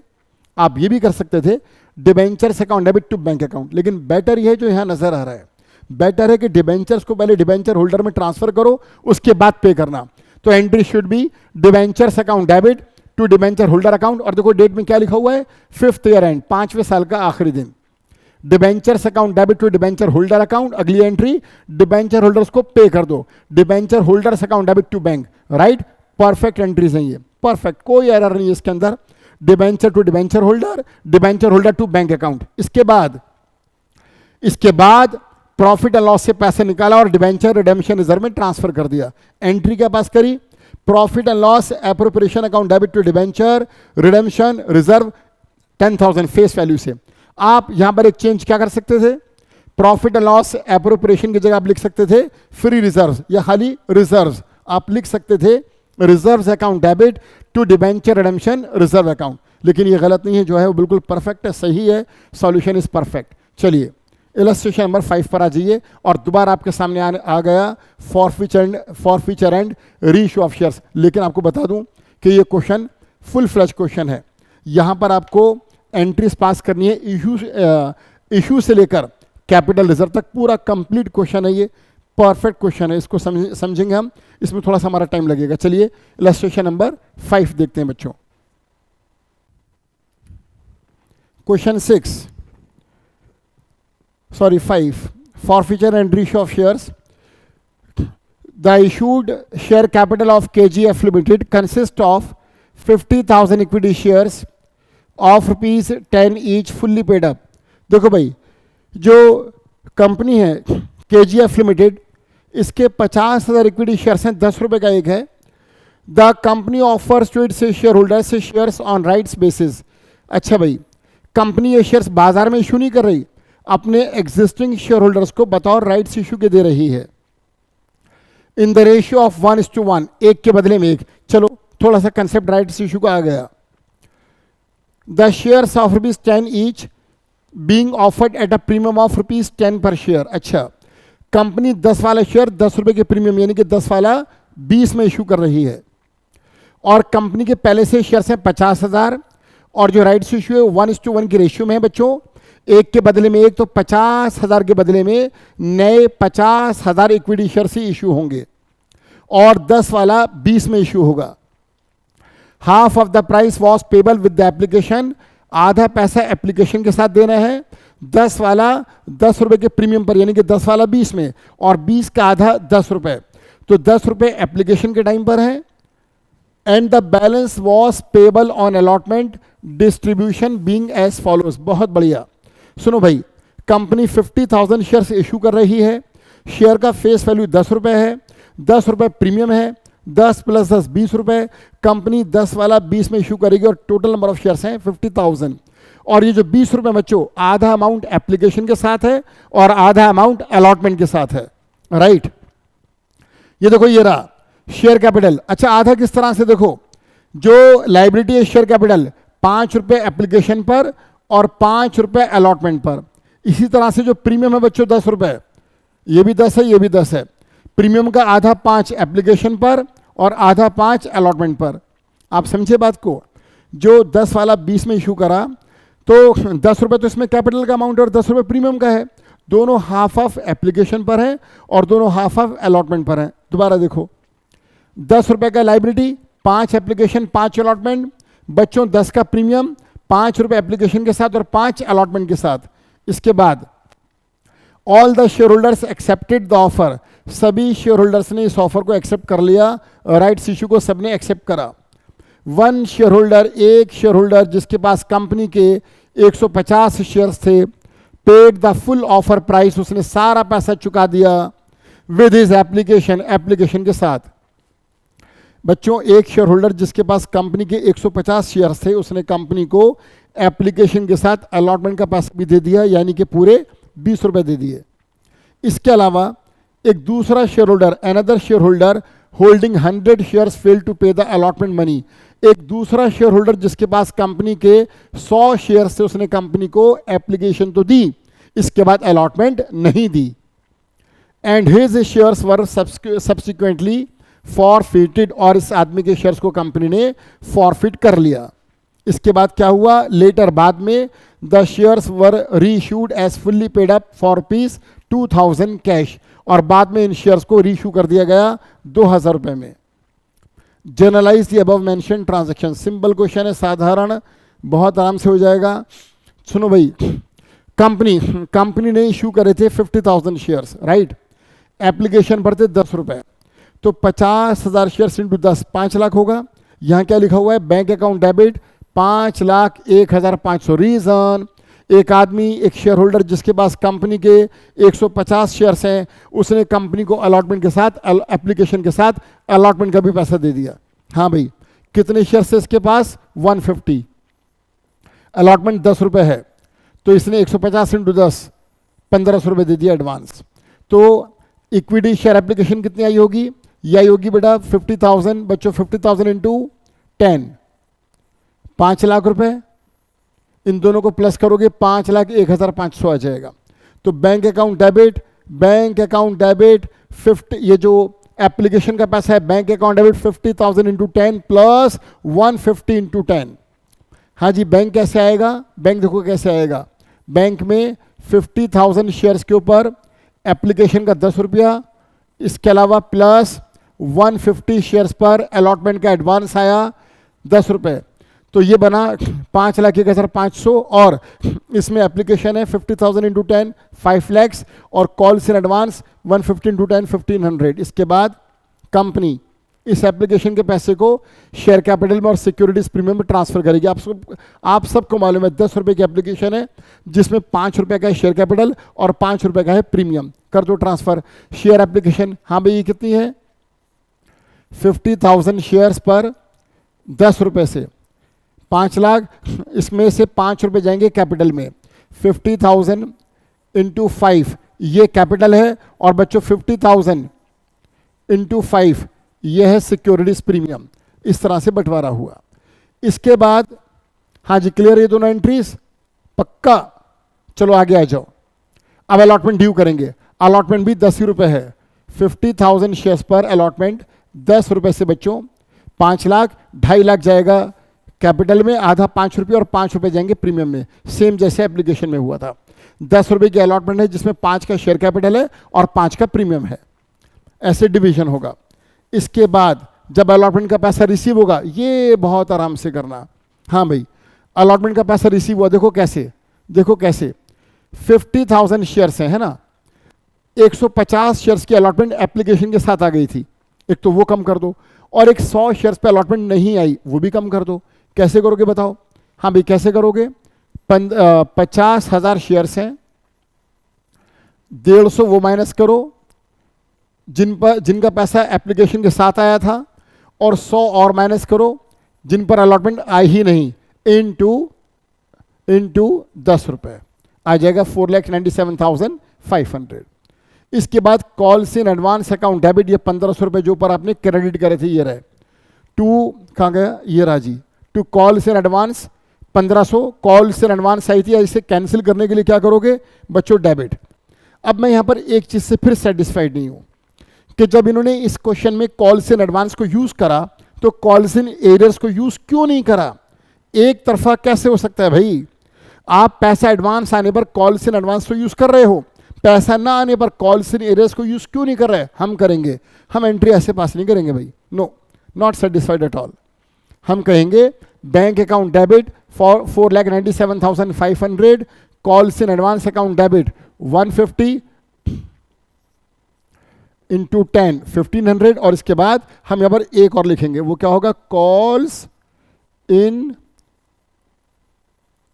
Arrears account debit 100 into 10 and it will be 1000, और इसको हम लिखेंगे पूरा 5 लैक्स। मेरे हिसाब से ये एंट्री करो आप, राइट? भाई आप मुझे बताओ, कॉल्स इन एडवांस आप यूज़ कर रहे हो ना, तो कॉल्स इन एरियर्स को यूज़ क्यों नहीं करोगे यार? देखो भाई, bank account debit, right, calls in advance पहले आ चुकी थी, कैंसिल कर दी, और कॉल्स इन एरियर्स भाई 100 शेयर्स पे अलॉटमेंट का पैसा नहीं आया, तो जब तक नहीं आएगा हमारी एसेट से, किस नाम से? कॉल्स इन एरियर्स के नाम से, तो कॉल्स इन एरियर्स को डेबिट करेंगे। टू इक्विटी शेयर अलॉटमेंट पूरा 5 लाख। इसके बाद जब हम एंट्री पास करेंगे अलॉटमेंट को, ये हमने एंट्री पास करी बच्चों अलॉटमेंट को रिसीव करने की, राइट? अब देखो यहां पर ये मिस्टेक, अब बच्चे अगर सीधा वर्कबुक से करेंगे तो सही बात है, बच्चों की शिकायत जायज़ है भाई कि कोई टीचर हमें वर्कबुक सॉल्व करा दे क्योंकि इसमें एरर्स हैं। तो मुझे बताओ जब कंपनी इक्विटी शेयर्स को फॉरफिट करती है तो डेबिट किसको करेगी? इक्विटी शेयर कैपिटल को। और यहाँ क्या लिखा हुआ है? Equity share allotment account debit. How is it possible यार? हम इक्विटी शेयर्स को फॉरफिट कर रहे हैं तो कैपिटल कैंसिल होगा, तो this is wrong. Entry will be equity share capital. Equity share capital account debit 100 into 10 1000। Securities premium, yes premium अगर ना आए तो डेबिट होता है, आपको मालूम है ना। अगर कंपनी जब शेयर्स को फॉरफिट करती है, अगर किसी शेयर होल्डर ने ऐसा पैसा रोका है जिस पर अलॉटमेंट, जिस पर प्रीमियम भी था, अगर शेयर होल्डर ने प्रीमियम नहीं दिया तो वो कैंसिल होने के लिए डेबिट होगा। Securities premium account debit 100 into 5 500। अच्छा प्रीमियम 10 था लेकिन 5 रुपये एप्लीकेशन के टाइम पर था और वो रिसीव हो चुका है। कौन सा प्रीमियम है जो रिसीव नहीं हुआ? अलॉटमेंट वाला, वो कैंसिल होगा डेबिट होकर। Securities premium account debit 100 into 5 500 रुपये to equity share allotment, yes. अब यहां पर जो अलॉटमेंट का पैसा नहीं आया क्योंकि मैं उसको ऊपर डेबिट कर चुका हूं कॉल्स इन एरियर्स के नाम से, तो नीचे इन्होंने सही लिखा है क्योंकि इन्होंने ऊपर क्या करा? कॉल्स इन एरियर्स यूज नहीं करा। क्योंकि इन्होंने ऊपर कॉल्स इन एरियर्स यूज नहीं करा तो नीचे भी नहीं करेंगे, लेकिन अगर मैं ऊपर यूज करूंगा तो मैं नीचे भी इसको यूज करूंगा कैंसिल करने के लिए। ऊपर बच्चों मैंने कॉल्स इन एरियर्स को डेबिट करा था तो नीचे क्या करूंगा? क्रेडिट। तो मैं यहां पर क्या लिखूंगा? To calls in arrears. तो इसका मतलब मॉड्यूल वर्कबुक में गलत नहीं है। इन्होंने क्या करा? जब 100 शेयर्स पे अलॉटमेंट नहीं आई तो उसको कॉल्स इन एरियर्स नाम नहीं दिया। और वैसे भी कई सारे ऑथर्स, कई सारे टीचर्स इस बात को मानते हैं कि भाई कॉल्स इन एरियर्स सिर्फ कॉल्स के लिए होना चाहिए, अलॉटमेंट के लिए नहीं। तो शायद उसी कॉन्सेप्ट को यहाँ पर फॉलो किया गया हो कि अलॉटमेंट के ना आने पर calls in arrears word use नहीं करा कि भाई ये तो खाली कॉल्स के लिए होगा, राइट। चलो ये अपनी जगह ठीक है, हम अपनी जगह सही हैं। टू कॉल्स इन एरियर्स 500 रुपये, हाँ जी। To equity share, to calls in arrears कितना share? 100 into 10 1000। To shares forfeited account 100 into 5 500। तो ये एंट्री कंप्लीट हो गई। कैपिटल को डेबिट करके कैंसिल करा 1000 से, प्रीमियम को डेबिट करा। अलॉटमेंट पर शेयर 10 रुपये थी, 100 शेयर्स पे नहीं आई, 10 रुपये से 1000। और जो कंपनी के पास पैसा आया था वो एप्लीकेशन में जो 10 रुपये की आई थी उसमें 5 का प्रीमियम था, वो कंसिडर नहीं होगा। 5 रुपये जो शेयर कैपिटल में था, शेयर एप्लीकेशन में जो 5 रुपये कैपिटल के थे वो कंपनी का प्रॉफिट बनेगा। टू शेयर्स फॉरफिटेड 100 into 5 500 रुपये। इसके बाद कंपनी इनको रीइश्यू करेगी बच्चों। रीइश्यू करा 2000 में। अब ये बताओ, शेयर 100 शेयर्स थे, 10 रुपये से 1000 के हैं। कंपनी 1000 वाले शेयर्स को 2000 में बेच रही है तो 1000 का प्रीमियम होगा। Bank account debit 2000 to equity share capital. बच्चों शेयर जो फॉरफिट करके रीइश्यू करें ये 100 है और फेस वैल्यू 10 है तो शेयर कैपिटल में 1000 जाएगा और 1000 जो फालतू आया है 100 into 10 ये जाएगा बच्चों प्रीमियम में। तो रीइश्यू के टाइम पर भी प्रीमियम आया है। इसके बाद लास्ट एंट्री होगी कैपिटल रिजर्व की, और वो आपको मालूम है शेयर से फॉरफिटेड अकाउंट डेबिट या फिर forfeited shares account debit to capital reserve. ये 500 कैसे आया? देखो फॉर फीचर से प्रॉफिट कितना हुआ था बच्चों? फॉर फीचर से प्रॉफिट हुआ था 500 रुपये का, राइट। फॉर फीचर की एंट्री में टू शेयर से फॉरफिटेड 500 का प्रॉफिट था और रीइश्यू में लॉस कुछ भी नहीं है। रीइश्यू तो उल्टा प्रीमियम पर हुआ है, रीइश्यू में लॉस नहीं है, तो पूरा का पूरा जो प्रॉफिट है ये कैपिटल रिजर्व में ट्रांसफर होगा। Forfeited shares account debit 500 to capital reserve 500, क्योंकि रीइश्यू पे लॉस हुआ ही नहीं। क्वेश्चन सॉल्व, आसान क्वेश्चन था। ये है जी मस्त क्वेश्चन, जबरदस्त। Under writing of shares, this is very hot topic of this module 1। Module 1 का सबसे हॉट टॉपिक है अंडर राइटिंग ऑफ शेयर्स, और ये एग्जाम्स में इसका क्वेश्चन आमतौर पे आता ही आता है, तो इसे अच्छे से करके जाना। मॉड्यूल में भी इसके 7-8 क्वेश्चन है, वो भी सारे करना, और 3 क्वेश्चन है वर्कबुक में, ये भी तीनों करना। एग्जाम्स का इस मॉड्यूल 1 का सबसे हॉट टॉपिक है ये। SDF limited has an authorised capital of ₹1 crore. हाँ भाई, SDF लिमिटेड का जो ऑथोराइज कैपिटल है वो 1 करोड़ है, जो कि डिवाइडेड है 10 लाख शेयर्स में, जो कि 10 रुपये का एक है।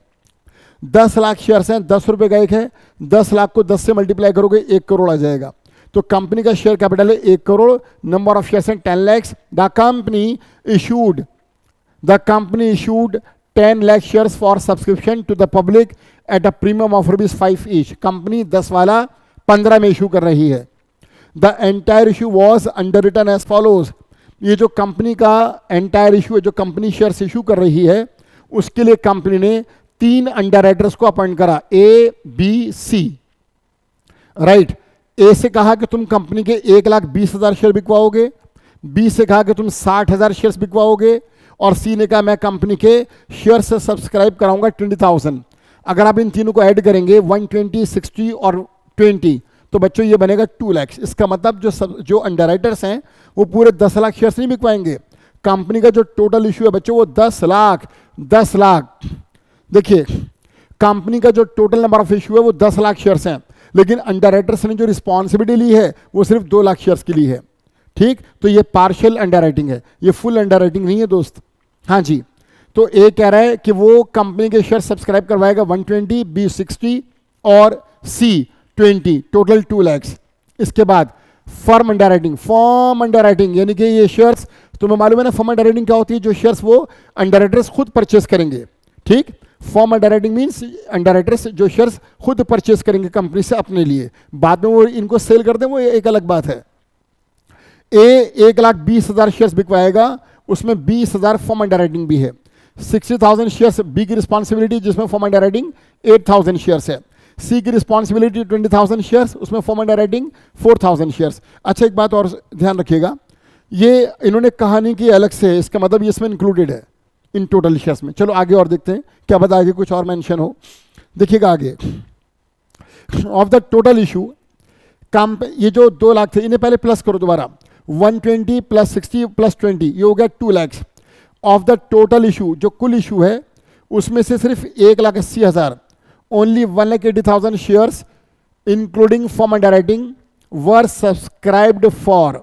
अच्छा, ये जो 2 लाख शेयर्स की बिकवाने की रिस्पॉन्सिबिलिटी एबीसी ने ली थी बच्चों, इन 2 लाख शेयर्स में से खाली बाजार में 1,80,000 ही बिके हैं।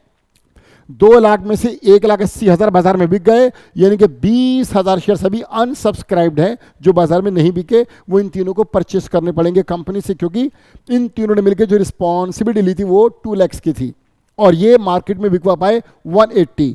तो जो 20,000 अनसब्सक्राइब्ड है वो ये तीनों परचेस करेंगे। राइट, आगे देखिएगा। अच्छा, इसमें 180 जो बिके उनमें फर्म अंडरराइटिंग इंक्लूडेड है। इसके बाद क्या हुआ, मार्क्ड, यहां पे फुल स्टॉप आना चाहिए था, मार्क्ड एप्लीकेशंस। हाँ जी, मार्क्ड जानते हो ना, मार्क्ड एप्लीकेशन वो एप्लीकेशंस हैं जिन पे अंडरराइटर्स की रबर स्टैंप लगी हुई है। ठीक, तो जो ये तीनों अंडरराइटर्स हैं एबीसी, ये जिन लोगों की काउंसलिंग करते होंगे कि तुम कंपनी के शेयर्स परचेस करो, उनके एप्लीकेशन फॉर्म पे अपनी रबर स्टैंप लगा के उनको मार्क्ड बना देते होंगे, ताकि उनकी ये कंपनी को क्लियर हो कि ये शेयर्स किस सब अंडरराइटर ने बिकवाए हैं। तो जो मार्क्ड एप्लीकेशन है बच्चों वो हैं कितनी कितनी, देखो, marked applications, application forms excluding form underwriting. अच्छा, मार्क्ड एप्लीकेशंस में फॉर्म अंडरराइटिंग नहीं है, फिर ये कहां पर होगी, ऑब्वियसली ये अनमार्क्ड में होगी। भाई बात सुनो यार, जो फॉर्म अंडरराइटिंग है वो इन टोटल 180 के अंदर तो है ना। ये जो 1,80,000 शेयर्स बिके इसमें साफ साफ लिखा है, दोनों को जोड़ के देखो, only 1,80,000 shares including form underwriting. 1,80,000 share जो बाजार में बिके हैं उसमें फर्म अंडरराइटिंग जुड़ी हुई है, लेकिन जो मार्क्ड एप्लीकेशन दी गई हैं जिन पर रबर स्टैंप है ये विदाउट फर्म अंडरराइटिंग है। देखो भाई, ए के नाम से जो शेयर्स बिके वो 64,000 है, जो बी के नाम से बिके वो 40,000 है, और जो सी के नाम से बिके वो 16,000 शेयर्स हैं। ये इनकी मार्क्ड एप्लीकेशन हैं। अब इन तीनों को अगर मैं प्लस करूं, 64 प्लस 40 ये होंगे 1,04,000 और प्लस 16 1,20,000, तो कंपनी के कुल शेयर्स बिके बच्चों 1,80,000, जिसमें से मार्क्ड है 1,20,000, तो अनमार्क्ड होंगे, अनमार्क्ड है 60,000। राइट, और इन अनमार्क्ड में फर्म अंडरराइटिंग जुड़ी हुई होगी, क्योंकि मार्क्ड में नहीं है तो फिर कहां पर है भाई, 1,80,000 में है, वो कह रहे हैं 1,80,000 में फर्म अंडरराइटिंग है। राइट, इनमें है, लेकिन जो मार्क्ड है इनमें नहीं है, फिर कहां है, ऑब्वियसली इन 60 के अंदर है। आप सुन रहे हैं मेरी बात, 180 में फर्म अंडरराइटिंग एडिड है, लेकिन 120 में नहीं है, तो फिर कहां है, 180 में से 120 घटा के जो 60 बचेगा, इसमें अनमार्क्ड में फर्म अंडरराइटिंग वाले शेयर्स भी हैं। Calculate the liability of the underwriters. Okay, आपको अंडरराइटर्स की लायबिलिटी कैलकुलेट करनी है। ठीक, और इसका फॉर्मेट आपको आता होगा, आपने क्वेश्चंस करोगे, मैं सीधा फॉर्मेट के ऊपर आता हूं। ये वर्किंग नोट की जरूरत अभी डिस्कस की नहीं है क्योंकि इससे सारा क्लियर होगा आपको। ये रजी फॉर्मेट, जबरदस्त फॉर्मेट, यही बनाना है आपको एग्जाम्स में, ठीक। Statement showing the liability of the underwriters, बहुत बढ़िया। ग्रॉस लायबिलिटी, ए ने कहा था वो बिकवाएगा 1,20,000, बी 60,000, सी 20। सबसे पहले जिन्होंने बिकवादियों ने माइनस कर दो, जिनके नाम से बिके marked application, less marked application excluding from underwriting 64, 40, 16 ये क्वेश्चन में दे रखा है, बचेंगे। इसके बाद इन्होंने क्या करा, एक स्टेप गायब कर दिया। यार मेरी राय है, मेरी एडवाइस आपको, आप एक स्टेप गायब मत करना, आप एक काम करना। इन्होंने क्या करा, मार्क्ड एप्लीकेशन को लेस करने के बाद साथ के साथ अनमार्क्ड को भी लेस करा। मेरी एडवाइस आपको यह है कि इसको एकदम से अनमार्क्ड को लेस ना करके पहले आंसर निकालना। आंसर कैसे निकालोगे, for example 1,20,000 minus 64, 56,000, 60 minus 40, 20,000, 20 minus 16, 4,000। एक बार आंसर निकाल देना, एक लाइन ज़्यादा हो जाएगी लेकिन अच्छा लगेगा, कैलकुलेशन साफ सुथरी लगेगी, मज़ा आएगा देखने में। उसके बाद less unmarked applications in the ratio of, आपको मालूम है अनमार्क्ड का बंटवारा होता है ग्रॉस लायबिलिटी की रेशियो में। ग्रॉस लायबिलिटी रेशियो यहां से निकलेगी 120, 60, 20, यह आ जाएगी 1, 3 और 6 रेशियो आ रही है। अगर आप इन तीनों को कैंसिल करोगे, रेशियो आ रही है बच्चों 6, 6:3:1, 2 1 जा 2, 2 3 जा 6, 2 6 जा 12, 6 3 1 की रेशियो आ गई। ये रही वो रेशियो 6 3 1, राइट। तो एक मिनट, ये रेशियो है। तो जो अनमार्क्ड है वो क्या है, 120, टोटल है 180, उसमें से मार्क्ड है 120। जब मैं टोटल में से मार्क घटाऊंगा तो अनमार्क्ड आएंगे, इसमें फॉर्म एडिटिंग एडिड ऑलरेडी, इसको मैंने 6 3 1 उनकी ग्रॉस लायबिलिटी रेशियो में बांटा तो आएगा 36, 18 और 6। अब 64, 36 ऐड करो भाई, 1 लाख, 120 माइनस 1 लाख तो आ जाएगा 20,000। इसी तरह से 60 में से 40 और 18, 58 को माइनस करोगे तो आएगा 2000, और 20 में से माइनस करेंगे आप 16 और 6 22 को तो आएगा माइनस का 2000। स्टेप पे स्टेप गायब किए जा रहे हैं, आंसर नहीं निकाल रहे बार बार, आंसर बार बार निकलना चाहिए भाई। ये गलत है प्रेजेंटेशन, गलत तो नहीं कह रहा मैं चलो, लेकिन ये मेरे हिसाब से ये सेटिस्फैक्ट्री प्रेजेंटेशन नहीं है। ये सब कुछ एक ही साथ एडजस्ट करे जा रहे हैं। अरे भाई हर बार माइनस करके हर बार आंसर निकालना चाहिए। तो होना ये चाहिए था कि पहले मार्क्ड लेस होती उसका आंसर आता, फिर अनमार्क्ड लेस होता उसका आंसर आता, उसके बाद जब सी का एक्सेस आता 2000 वो एडजस्ट होता ए और बी में, सब कुछ मिक्स कर दिया। अब सी का देखो 20,000 इसको बिकवाने थे, इसने बिकवाए 16 और 6 22,000, 2,000 इसने ओवर कर दिया, ओवर सब्सक्रिप्शन, ज़्यादा बिकवा दिए 2,000। क्यों बिकवा दिए भाई 2,000 ज़्यादा, उसका बेनिफिट मिलेगा ए और बी को उनकी ग्रॉस लायबिलिटी के रेशियो में, और वह है 6:3। तो ये 2,000 जो इसका ज़्यादा था, जब हम इसको 6:3 या कह लो 2:1 में बांटेंगे तो ये अमाउंट आएगा 1333,667, ठीक। तो इसका बचेगा। अब ये इन्होंने क्या करा, 3 बार जो आंसर आना था वो एक ही बार में निकाल दिया कि भाई ए का बचा 18667, बी का 1333 और ये हो गया नील। अब इसके बाद हम ये समझ चुके हैं कि हाँ भाई ये वो शेयर है, अगर इसका आप टोटल करोगे 20,000 आएगा, चेक कर लो आप। और सुनो भाई, कंपनी ने इनको कहा था कि ये 2 लाख शेयर्स बिकवाएंगे और बाजार में बिके थे 1,80,000, नहीं बिके थे 20,000। अगर आप देखेंगे तो ये जो 20,000 है यही टोटल है इन शेयर्स का, 20,000 यही वो शेयर्स हैं जो ए और बी परचेस करेंगे। सी परचेस नहीं करेगा, ए परचेस करेगा 20,000 में से 18,667 और बी परचेस करेगा 1,333, सी कोई परचेस नहीं करेगा। लेकिन ऊपर जो हमने लेस करा अनमार्क्ड, उसमें फॉर्म अंडरराइटिंग लेस हो गई कि भाई ये खुद खरीदेंगे तो खरीदो ना, ऊपर इसलिए माइनस करा कि हम खरीदेंगे तो खरीदो ना, परचेस करो, तो परचेस करोगे तो पैसा दो, हम फॉर्म अंडरराइटिंग को दोबारा ऐड बैक करेंगे। ऐड, देखो बच्चों, ऐड फॉर्म अंडरराइटिंग, ए ने कहा था मैं 20,000 परचेस करूंगा, बी ने कहा था मैं 8,000 परचेस करूंगा, सी ने कहा था मैं 4,000 परचेस करूंगा। जब मैं इनकी नेट लायबिलिटी में ये दोबारा ऐड बैक करूंगा तो ए को परचेस करने होंगे 38,667, बी को परचेस करने होंगे 9,333 और सी को परचेस करने होंगे 4,000। ये उनकी होगी टोटल लायबिलिटी। तो बच्चों जो ऊपर थी थर्ड लास्ट लाइन वो थी net liability of the underwriter, और जो लास्ट लाइन है वो है total liability of the underwriters. तो ये था सॉल्यूशन।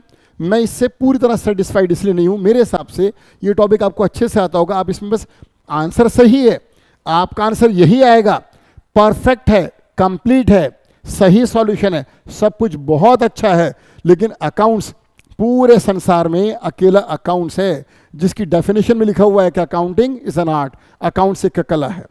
तो कला को कला के तरीके से ही प्रेजेंट करना चाहिए। अकाउंट्स में प्रेजेंटेशन और परफॉर्मेंस दो अलग अलग चीज़ें हैं।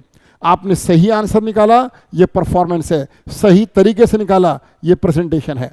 तो अकाउंट्स का प्रेजेंटेशन बहुत इंपॉर्टेंट है। मेरे अकॉर्डिंग आपको हर बार लेस करके आंसर निकाल के फिर दोबारा लेस करना चाहिए था। थोड़ा सा 3 लाइनें बढ़ जाएंगी, सॉल्यूशन में बढ़ने दो, आंसर यही आएगा। तो सॉल्यूशन सही है, प्रेजेंटेशन और अच्छा हो सकता था। इसके बाद क्वेश्चन 7, ये भी अंडर राइटिंग का है।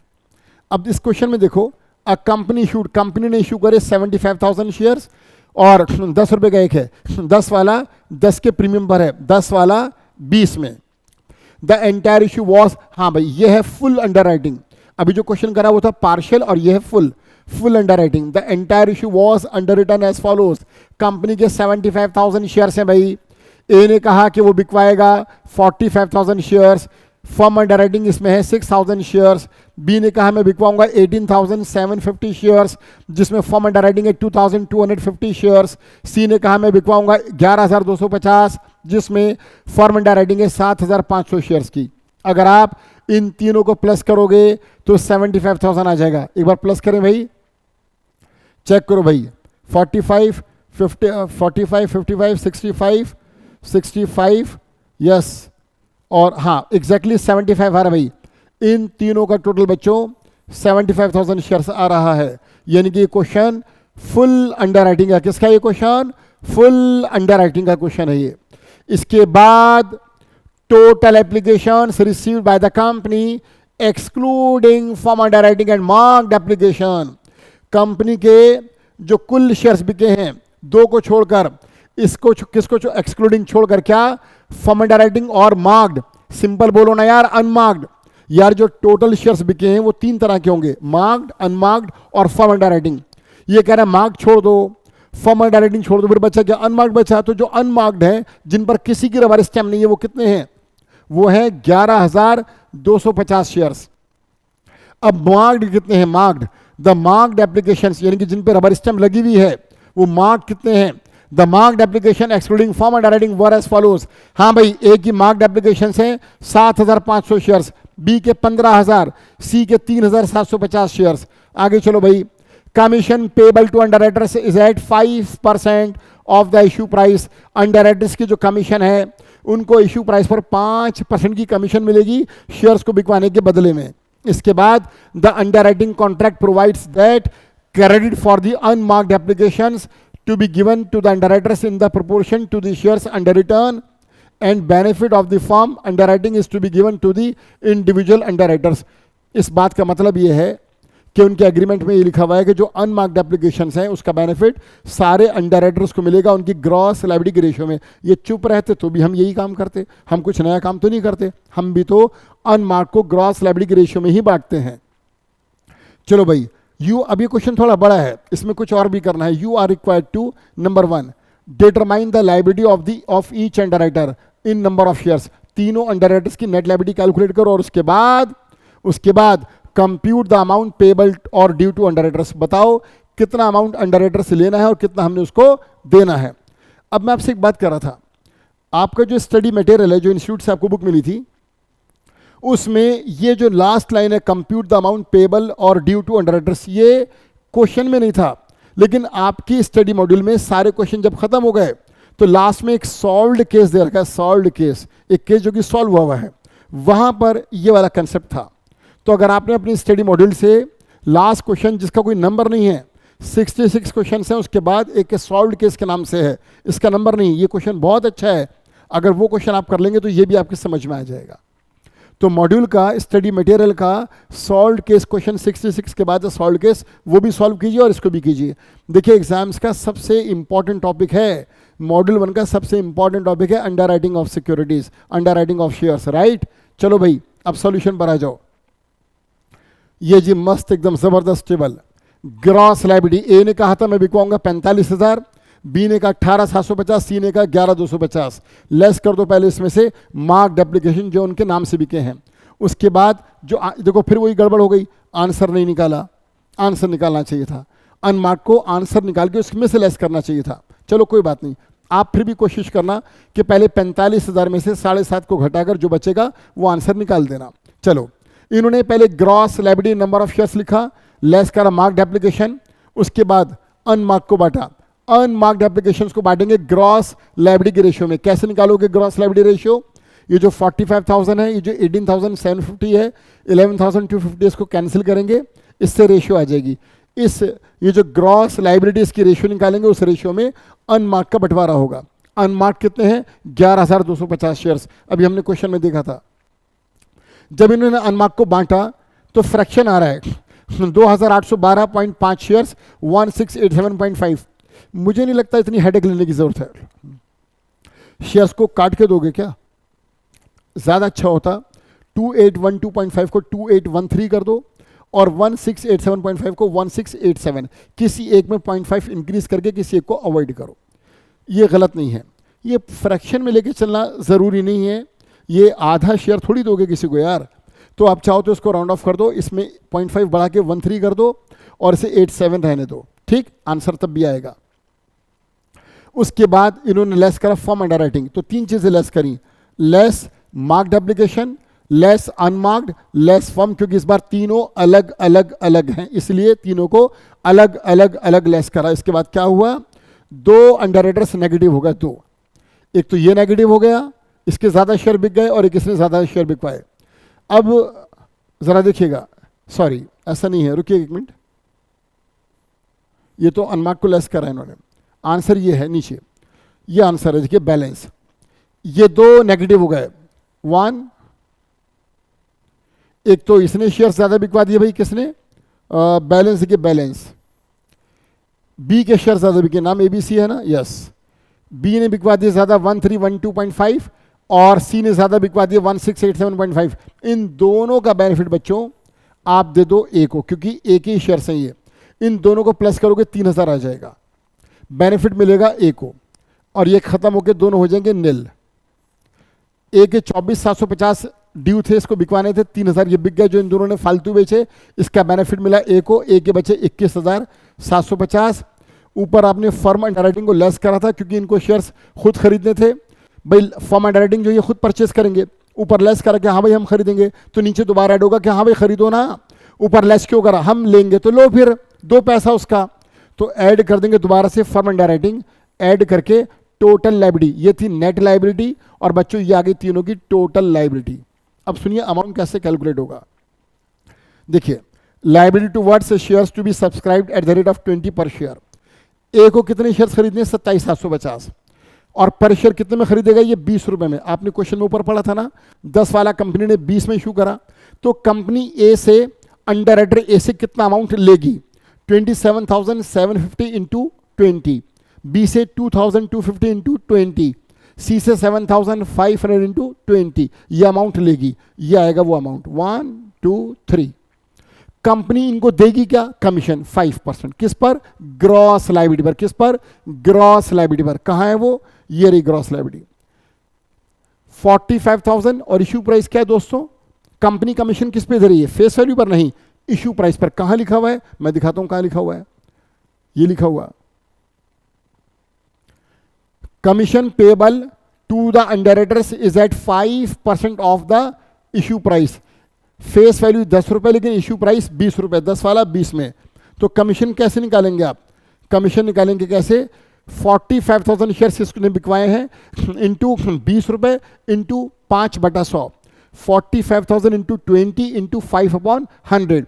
पहले 45,000 शेयर्स को आप 20 रुपए से मल्टीप्लाई करेंगे, टोटल इश्यू प्राइस आएगा, उसका निकालेंगे 5%, 5/100, तो ये आएगी ए की कमीशन। और वो कितनी आएगी देखिएगा, ये रही कमीशन 45,000। ठीक, आप कैलकुलेट कर लीजिए, 45,000 इंटू 20 इंटू 5/100, तीनों की कमीशन निकाल दी। कंपनी ये पैसा इनसे लेगी तीनों से, और कंपनी इन तीनों को ये पैसा कमीशन का देगी। जो अमाउंट कंपनी ने लेना है वो ज़्यादा है, और जो कंपनी ने बतौर कमीशन के इनको देना है वो कम है। तो कंपनी क्या करेगी? इसमें से इसको माइनस करके नेट अमाउंट ए से लेगी 5,10,000, बी से लेगी 26,250, और सी से लेगी 1,38,000 750 net amount to be paid by the underwriters to the company, या फिर कहो कि net amount to be received from the underwriters. ये था question number 7। Now question number 8, buyback. दोबारा से बायबैक आ गया, ठीक, buyback of shares. Company equity को बायबैक कर रही है। देखिएगा, कंपनी के जो इक्विटी शेयर्स हैं बच्चों वो 4 लाख हैं। क्वेश्चन नंबर 8, 4 लाख इक्विटी है, 10 रुपए का एक है, फुल्ली पेड अप है 40 लाख रुपए। इसके बाद 25,000 8% प्रीफरेंस शेयर्स हैं, 100 रुपए का एक है, 80 पेड अप है। शेयर 100 रुपए का बच्चों, लेकिन 80 रुपए अभी तक कंपनी ने इस पर कॉल करे हैं। 80 लोगों ने पे करा है, 20 लाख। कैपिटल रिजर्व में कंपनी का अमाउंट है 17,50,000, जनरल रिजर्व में है 40 लैक्स, सिक्योरिटीज प्रीमियम में है 35 लैक्स और प्रॉफिट एंड लॉस अकाउंट में है 26 लैक्स। ये बैलेंसेस हैं कंपनी के ledger balances. Equity share 4 lakh 40 lakh के, 25,000 8% प्रेफरेंस शेयर 100 रुपए का, 80 पेड अप है 20 lakh. Capital reserve 1750, GR securities premium PNL account. Question में कह रहे हैं अच्छा अभी और भी हैं, डिबेंचर से 12% 5 लाख के, non current investment at cost 32,50,000, cash and bank balance 46 lakhs. आगे देखिएगा, additional information, the company pass the resolution two by back 20% of its equity capital.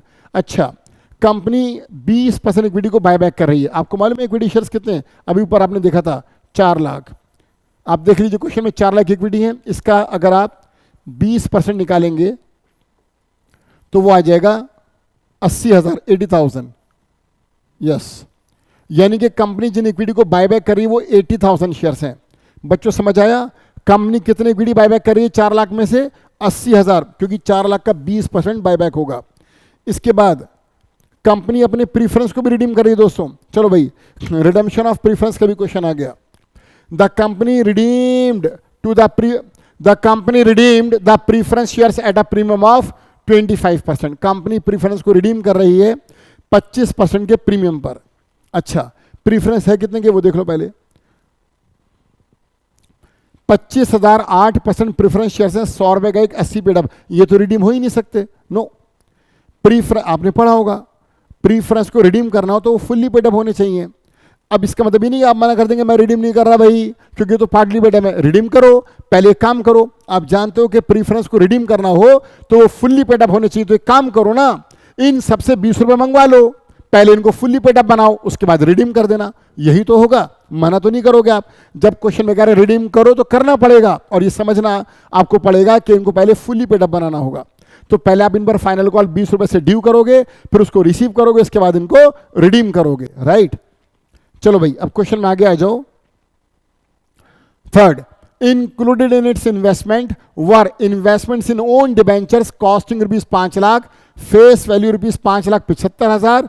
These debentures were cancelled. अच्छा, कंपनी के ये जो है ना non current investments at cost, इसमें company का एक इन्वेस्टमेंट वो है जो उसने अपने डिबेंचर्स में करा है। इन्वेस्टमेंट पढ़ा होगा आपने रिडेम्पशन के अंदर, इन्वेस्टमेंट्स इन ओन डिबेंचर्स।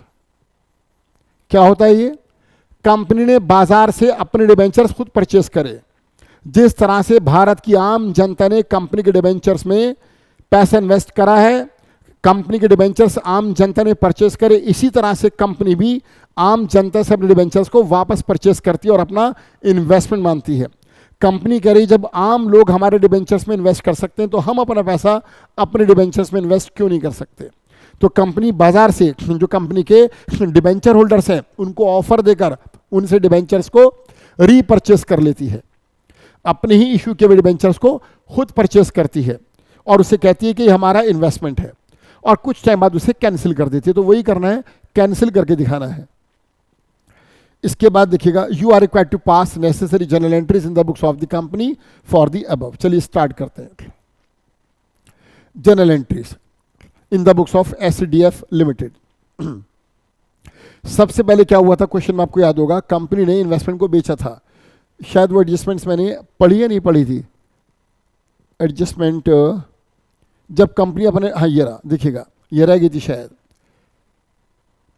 हाँ ये देखिएगा, for this purpose it sold, company sold it's investments of ₹15 lakhs for rupees 14 lakhs। Company ने 15 लाख का इन्वेस्टमेंट 14 लाख में बेच दिया 1 लाख के नुकसान पर। अब देखते हैं आगे, एंट्रीज पर आ जाइए। पहली एंट्री, 15 लाख का इन्वेस्टमेंट कंपनी ने 14 लाख में बेचा, 1 लाख का लॉस हुआ, लॉस प्रॉफिट एंड लॉस के डेबिट में जाएगा। एंट्री पास होगी, bank account debit 14 lakhs, profit and loss account debit 1 lakh, to investments थोड़ा नीचे हो गया ये 15 lakhs। Being investment sold for the purpose of buyback of equity shares at a loss of rupees 1 lakh। तो bank में आए 14 लाख, 1 लाख का हुआ लॉस, इन्वेस्टमेंट्स गया 15 लाख का। इसके बाद प्रीफरेंस को रिडीम करना है, नहीं कर सकते रिडीम आप जब तक उन्हें फुल्ली पेड अप नहीं बनाओगे। प्रीफरेंस जो है वो 20 लाख रुपए के हैं और 100 वाले पर 80 रुपए ही पेड अप है, 20 रुपए की कॉल अभी बननी है। प्रीफरेंस 25,000 शेयर से बचो, 25,000 प्रीफरेंस को जरा 20 रुपए से मल्टीप्लाई करना, अमाउंट आएगा 5 लाख। 25,000 शेयर्स हैं प्रीफरेंस, 100 रुपए का एक है, 80 पेड अप है, 20 अभी नहीं कॉल हुआ, आप कॉल कर लो क्योंकि उन्हें रिडीम करना है तो पहले वो फुल्ली पेड अप होने चाहिए, ये कंडीशन है। तो बच्चों प्रीफरेंस शेयर की फाइनल कॉल ड्यू करने की एंट्री क्या होगी? Preference share final call account debit, ये रहा 25,000 into 20 5 lakh, to 8% preference share capital 5 lakh, perfect. इसके बाद इस पैसे को रिसीव करो। Bank account debit to preference share capital, गंदी बात, मिस प्रिंट है ये, वेरी रॉन्ग। ये एंट्री होगी bank account debit to preference share final call account 5 lakh. अब ये फुल्ली पेड अप हो गया, अब इन्हें रिडीम कर दो। रिडीम करने की एंट्री, ये एंट्री पहले क्यों करी? ये एंट्री सुनो जरा, सिंपल। अब मैं रिडीम की एंट्री, अब मैं अपने सीक्वेंस में दिखाऊंगा। ये एंट्री होनी चाहिए रिडीम की। जब प्रीफरेंस रिडीम होंगे तो preference share capital balance sheet में कहां नजर आते हैं? लायबिलिटी में। लायबिलिटी है ये, लायबिलिटी का नेचर है क्रेडिट, खत्म करना हो तो debit. Preference 8% preference share capital account debit 25 lakh और इनको रिडीम करना है 25% के प्रीमियम पर। बच्चों प्रीफरेंस शेयर्स को रिडीम करना है 25% के प्रीमियम पर। अगर आप 25 लाख रुपए का 25% निकालोगे, अगर आप 25 लाख का 25% निकालोगे, वो आएगा 6,25,000 और एंट्री होगी 8% preference share capital account debit 25 lakh, premium on redemption of preference shares account debit 6,25,000 to preference share holder 31,25,000। अब सुनो, अब इनको पेमेंट कर दो। देखो पहले आपने कैपिटल को होल्डर में ट्रांसफर किया, कैपिटल को कहां ट्रांसफर किया? होल्डर में। अब होल्डर को पे करो, perfect entry. Next, preference share holders account debit 31,25,000 to bank 31,25। देखो भाई, पहले आपने कैपिटल को होल्डर में ट्रांसफर करा, फिर होल्डर को आपने पे करा, एक चीज रह गई, वो ये रही premium on redemption of preference share से लॉस है, इसको डेबिट करा था। नियम कहते हैं कि premium on redemption set of होगा सिक्योरिटीज प्रीमियम से। जो प्रीमियम रिडेम्पशन पे जाता है वो लॉस है और जो इश्यू पर आता है वो प्रॉफिट है। जाने वाला लॉस आने वाले प्रॉफिट से सेट ऑफ होगा। तो देखो बैलेंस शीट में पहले से कंपनी के पास 35 लाख रुपए का सिक्योरिटीज प्रीमियम है, तो उसे यूज करो। देखो ये जो premium on redemption of preference को आपने डेबिट करा, इसे कैंसिल करने के लिए क्रेडिट कर दो और इसे सेट ऑफ करा दो सिक्योरिटीज प्रीमियम से। एंट्री इन्होंने ऊपर कर दी, है बाद में होनी चाहिए थी। एंट्री है securities premium account debit 6,25,000 to premium on redemption of preference shares 6,25,000। बच्चों ये जो प्रीमियम ऑन रिडेम्पशन है, इसको आपने अभी डेबिट करा था ना, यहां पर ये रहा, इसे सेट ऑफ कराया आपने सिक्योरिटीज प्रीमियम से। Premium on redemption set of होता है सिक्योरिटीज प्रीमियम से, और अगर सिक्योरिटीज प्रीमियम ना हो या कम हो तब हम इसे सेट ऑफ कराते हैं प्रॉफिट एंड लॉस अकाउंट से। लेकिन यहां पर सिक्योरिटीज प्रीमियम बहुत सारा था, आराम से premium on redemption set of हो गया। इसके बाद अब हम इक्विटी को बाय बैक करेंगे बच्चों। चलो भाई, इक्विटी की बारी आ गई। इक्विटी जो बायबैक होंगे, आपको मालूम है 4 लाख इक्विटी है, उसका 20% बायबैक करना था। 4 लाख का 20% 80,000, 10 रुपए का एक शेयर है। तो इक्विटी शेयर कैपिटल 80,000 इंटू 10 रुपया 8 लाख। लेकिन इसको जो बायबैक करना है वो 10 रुपए के प्रीमियम पे बायबैक करना है। 10 वाला कंपनी 20 में बायबैक करी, 10 वाला 20 में, तो 10 कैपिटल और 10 का प्रीमियम। एंट्री देखो, इक्विटी शेयर कैपिटल का 8 लाख, प्रीमियम ऑन बायबैक, इसकी जरूरत नहीं थी। इक्विटी के केस में आप डायरेक्टली लिख सकते हैं सिक्योरिटीज प्रीमियम, सिक्योरिटीज प्रीमियम, इसमें डायरेक्ट यूज कर सकते हैं आप। अगर इन्होंने प्रीमियम ऑन बायबैक को डेबिट कर भी दिया तो पक्का बाद में इसे सेट ऑफ कराया होगा, दिखाऊंगा अभी। Equity share capital account debit 8 lakh, securities premium use करो 8 लाख, ठीक है जी। सॉरी 10 वाला कितने में बायबैक करा है? 35 में करा है भाई, 25 का प्रीमियम है। देखिएगा क्वेश्चन दोबारा,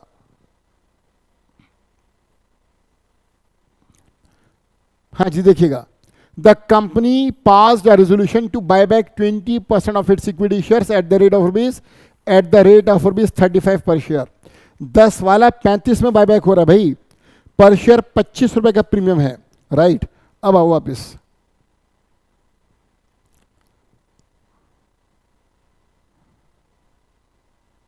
हाँ जी देखो, equity share capital 80,000 shares into 10 रुपए 8 लाख। सिक्योरिटीज प्रीमियम कैसे निकालोगे बच्चों? 80,000 शेयर्स पर प्रीमियम है 25 रुपए पर शेयर। जब तुम 80,000 को 25 से मल्टीप्लाई करोगे आंसर विल बी 20 लैक्स। तो इक्विटी शेयर होल्डर्स को आपको पे करना है 8 lakh plus 20 lakhs is equal to 28 lakhs. कर दो पे, अगली एंट्री पे करने की। पहले आपने इक्विटी शेयर होल्डर्स को क्रेडिट करा, अब जब पे करोगे तो कैंसिल होने के लिए डेबिट होगा। एंट्री क्या पास होगी? Equity share holders account debit to bank account 28 lakhs. यहां तक समझ आया? अब इस क्वेश्चन में फ्रेश इशू आपने नहीं करा, तो जो इक्विटी आपने बायबैक करे और जो प्रीफरेंस रिडीम करे, दोनों की फेस वैल्यू को प्लस करके आपको सीआरआर बनाना होगा। जब हम फ्रेश इशू नहीं करते तो फेस वैल्यू के इक्वल अमाउंट को सीआरआर में ट्रांसफर करते हैं। चलिए, उससे पहले एक एंट्री और। आपको याद है डिबेंचर्स, 5 लाख रुपए के डिबेंचर 5,75,000 में कंपनी ने परचेस किए थे। देखिएगा क्वेश्चन में वापस आ जाइए। सॉरी, जो डिबेंचर से बच्चों उसकी फेस वैल्यू थी 5,75,000 और कंपनी ने इनको परचेस करा था 5 लैक्स में, तो कंपनी को प्रॉफिट होगा जब कैंसिल करेंगे 75,000। 5 लाख के 5,75,000 5,75,000 की फेस वैल्यू के डिबेंचर्स कंपनी ने खुद परचेस किए थे 5 लैक्स में। तो डिबेंचर से 5,75,000 के परचेस करा था 5 लैक्स में, तो 75,000 रुपये कम दिए थे। ये कंपनी का प्रॉफिट है, कैंसिलेशन पे होगा। जब डिबेंचर्स कैंसिल होंगे तो डिबेंचर्स का नेचर है क्रेडिट, कैंसिल करने के लिए आप क्या करोगे? डेबिट। तो 12% debentures account debit 575 to investments in own debenture, पूरा लिख देना, to investments in own debentures account 5 lakhs face value face value 5,75 और परचेस किया था 5 लाख में और फायदा हुआ कंपनी को 75,000 का। इसके बाद जो इक्विटी बायबैक करें बच्चों, उनका फेस वैल्यू है 8 लाख और जो प्रीफरेंस रिडीम करें उनका फेस वैल्यू है 25 लाख। या तो फ्रेश इशू करो या सीआरआर बनाओ। इस क्वेश्चन में फ्रेश इशू नहीं है तो सीआरआर बनाना होगा।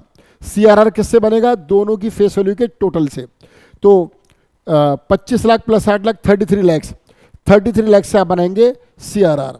एंट्री बनेगी general reserve account debit to capital redemption reserve account और ये क्वेश्चन सॉल्व हो गया।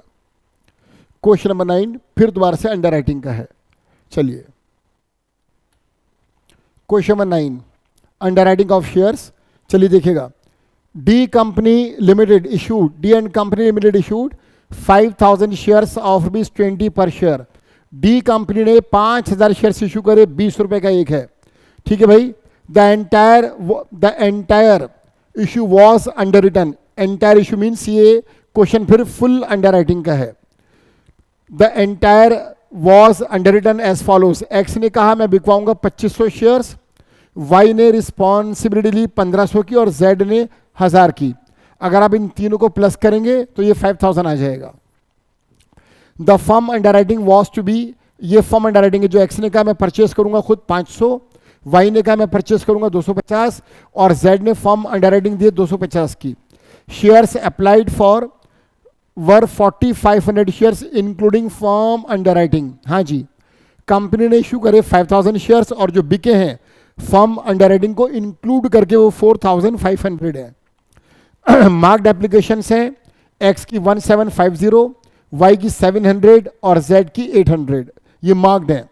Calculate the liability of each and director, बड़ा आसान सिंपल। ग्रॉस लायबिलिटी तीनों की लिख दी भाई, इसमें से लेस करा अनमार्क्ड। लेस पहले मार्क करना चाहिए यार। मैं अंडर राइटिंग का जो तीनों क्वेश्चन है तीनों के ना प्रेजेंटेशन से थोड़ा कम सेटिस्फाइड हूँ। सॉल्यूशन परफेक्ट है, परफॉर्मेंस परफेक्ट है, प्रेजेंटेशन की बात कर रहा हूँ कि तुम पहले फॉर्म अंडर राइटिंग को लेस कर देना। ये गलत नहीं है, मैं इसे गलत नहीं कह रहा, मैं ज़्यादा खूबसूरत करने के लिए कह रहा हूँ।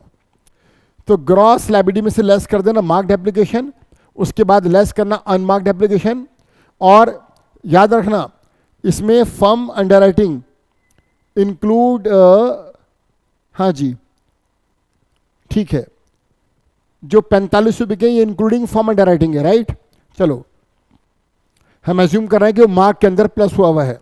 पहले मार्क लेस करा, फिर अनमार्क कैसे लेस करा, देखो भाई 4500 शेयर्स बिके हैं कुल मिलाकर, ये तीनों की फॉर्म अंडर राइटिंग है, ठीक।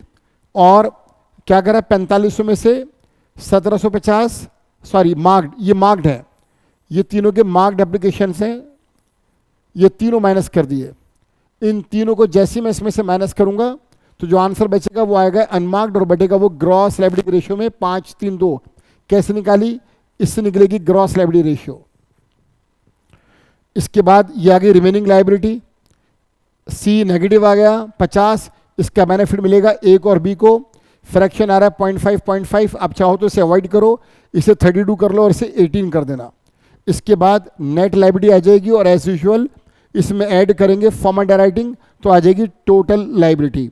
आप कैसे करना इस क्वेश्चन को, ग्रॉस लायबिलिटी लिख देना, लेस करना पहले मार्क्ड एप्लीकेशन, फिर लेस करना अनमार्क्ड एप्लीकेशन, उसके बाद नेगेटिव वाले को पॉजिटिव वालों में बेयर करा देना, जिसने ज़्यादा बेचे इसका बेनिफिट इन दोनों को दे देना। नेट लायबिलिटी आ जाएगी, इसमें ऐड करना फर्म अंडर राइटिंग तो आ जाएगी तीनों की ग्रॉस लायबिलिटी, ठीक। ऐसे क्वेश्चन आपने खूब करे होंगे। इसके बाद लास्ट क्वेश्चन है question 10, issue and redemption of preference shares. दोबारा से प्रीफरेंस शेयर्स का रिडेम्पशन। चलो देखो, कंपनी का नाम है SDF limited, 12% redeemable preference shares हैं, 50,000 रुपये के, 100 रुपये का एक शेयर है, फुल्ली कॉल्ड अप है बच्चों और फुल्ली पेड अप है। The company wants to redeem them at 10% premium. Obvious है यार, 50,000 रुपये के शेयर्स हैं, 100 रुपये का एक है, तो नंबर ऑफ शेयर्स होंगे 500, और 50,000 को रिडीम करना है 10% के प्रीमियम पर। 50,000 का 10% 5,000, तो जो शेयर्स 50,000 के उनको रिडीम करना है आपको 55,000 में। इसके बाद लेजर अकाउंट के बैलेंसेस देखो, सिक्योरिटीज प्रीमियम में पहले से 2,000 रुपये है, प्रॉफिट एंड लॉस में 10,000 है। ये कह रहे हैं कि the company wants to make a minimum fresh issue. Thank god fresh issue आ गया भाई, अब तक हम खाली CRR बना रहे थे, फ्रेश इशू आ गया। और क्वेश्चन अच्छा है, ये इंपॉर्टेंट क्वेश्चन है भाई। The company wants to make a minimum fresh issue of equity shares of ₹10 each at 5% premium for redemption of preference shares. ये कह रहे हैं कंपनी चाहती है कि वो प्रीफरेंस शेयर्स को रिडीम करने के लिए फ्रेश इशू करे, लेकिन फ्रेश इशू को मिनिमम रखे, यानी कि जितना रिक्वायर्ड है। थोड़ी सी कैलकुलेशन करनी होगी। अच्छा, यू आर रिक्वायर्ड टू, आपको क्या मालूम करना है इसमें, ascertain the amount of fresh issue to be made by the company, कि कंपनी कितने अमाउंट के शेयर्स इशू करेगी बाजार में। और दूसरा, pass necessary journal entries regarding redemption of preference shares and fresh issue. चलो ठीक है, अब जरा मेन बात पर आओ, ये बहुत इंपॉर्टेंट वर्किंग है। ये बताओ बच्चों, जो प्रीफरेंस रिडीम होने वो कितने के हैं, वो हैं बच्चों 50,000 रुपये के। क्वेश्चन आप खुद देख लो, बार बार स्क्रॉल नहीं कर रहा मैं। जो प्रीफरेंस कंपनी रिडीम करेगी उनका फेस वैल्यू है 50,000, लेकिन उनको रिडीम करेगी 10% के प्रीमियम पर।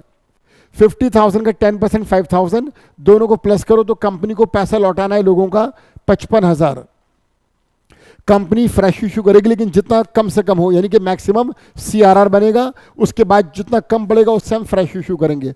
अब जरा ये बताओ, 55,000 लौटाना है, इसमें फेस वैल्यू भी है और प्रीमियम भी है। इसके लिए कंपनी पहले CRR बनाएगी। CRR किससे बनेगा, ऑब्वियसली प्रॉफिट एंड लॉस से। प्रॉफिट एंड लॉस में देखो, प्रॉफिट एंड लॉस में कितना बैलेंस है 10,000, इसको CRR में यूज कर लेंगे। प्रीमियम कितना है कंपनी के पास पहले से 2,000, और चाहिए कितना 5, तो ये इस 5 में ये 2,000 भी यूज हो जाएगा। तो कंपनी के पास 55,000 के प्रीफरेंस को रिडीम करने के लिए जो प्रीफरेंस वालों को पैसा लौटाना है इंक्लूडिंग प्रीमियम 55,000, उसके लिए कंपनी के पास CRR बनाने के लिए और प्रीमियम को सेट ऑफ कराने के लिए जो अमाउंट अवेलेबल है वो 10 और 12 दो बस 12,000 है। यार वो कह रहे हैं फ्रेश इशू करो मिनिमम, तो फिर मैक्सिमम क्या करूं, CRR। CRR किससे बनेगा, प्रॉफिट से। देखो 50,000 फेस वैल्यू है, वहां CRR में ये 10,000 यूज हो जाएगा। 5,000 के प्रीमियम पर रिडीम करना है, तो 5,000 जो प्रीमियम ऑन रिडम्पशन है किससे सेट ऑफ होगा? सिक्योरिटीज प्रीमियम से। वो खुद कितना है? 2,000। तो कुल 55 है और मेरे पास CRR और प्रीमियम को सेट ऑफ कराने के लिए सिर्फ 12,000 है। 55 में से जब मैं 12,000 को माइनस करूंगा तो बैलेंस आएगा 43,000। इसका मुझे फ्रेश इशू करना होगा, और फ्रेश इशू जो मैं करूंगा वो 10 रुपए का एक शेयर है, और वो मुझे करना है 5% के प्रीमियम पर। 10 रुपए का 5% होगा 50 पैसे, तो 10 वाला 10.5 में इशू होगा। अब मैं कैसे पता लगाऊं फ्रेश इशू कितना करूं? बड़ा आसान, 43,000 मुझे रिक्वायर्ड है फ्रेश इशू के थ्रू, और फ्रेश इशू है 10.5 में, 10 वाला 10.5 में। अगर मैं 43,000 को डिवाइड कर दूं 10.5 से, तो जो मुझे शेयर्स इशू करने वो है 4,095। दोबारा देखो, 50,000 प्रीफरेंस रिडीम करने, उसकी फेस वैल्यू कितनी है? 50,000। रिडीम करना है प्रीमियम पर 10% के 5,000, टोटल अमाउंट रिक्वायर्ड है 55,000। इसके लिए मुझे फ्रेश इशू मिनिमम रखना है, तो पहले प्रॉफिट्स को मैक्सिमम यूज करूंगा, वो है 10,000 और 2,000 प्रीमियम।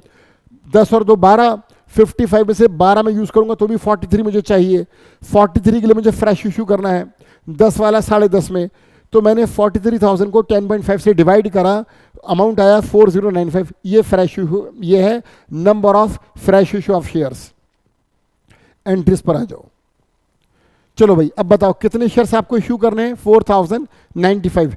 एक शेयर कितने में करना है? 10.5 रुपए में, और एक बार में सारा पैसा आना है। देखो, bank account debit 4095 shares into 10.5 रुपए, ये होगा 42,997.5। इसमें इक्विटी शेयर कैपिटल कितना है? 4,095 इंटू 10 रुपीज, और प्रीमियम कितना है बच्चों? 4,095 इंटू 0.5। अब यहां पर प्रेजेंटेशन कैसे खूबसूरत होगा, इन्होंने एक ही एंट्री करी है, 2 होनी चाहिए थी। पहली, बैंक अकाउंट डेबिट 4,095 इंटू 10.5, ठीक, to equity share application and allotment account. First entry should be bank account debit to equity share application and allotment, और सेकेंड एंट्री ये होनी चाहिए थी। बस बैंक की जगह क्या आता? Equity share application and allotment account debit to equity share capital to securities premium. तो एक की जगह अगर ये 2 एंट्री होती तो और अच्छा हो जाता। इसके बाद देखो, अब ये जो प्रीमियम ऑन रिडेम्पशन है ये कितना है?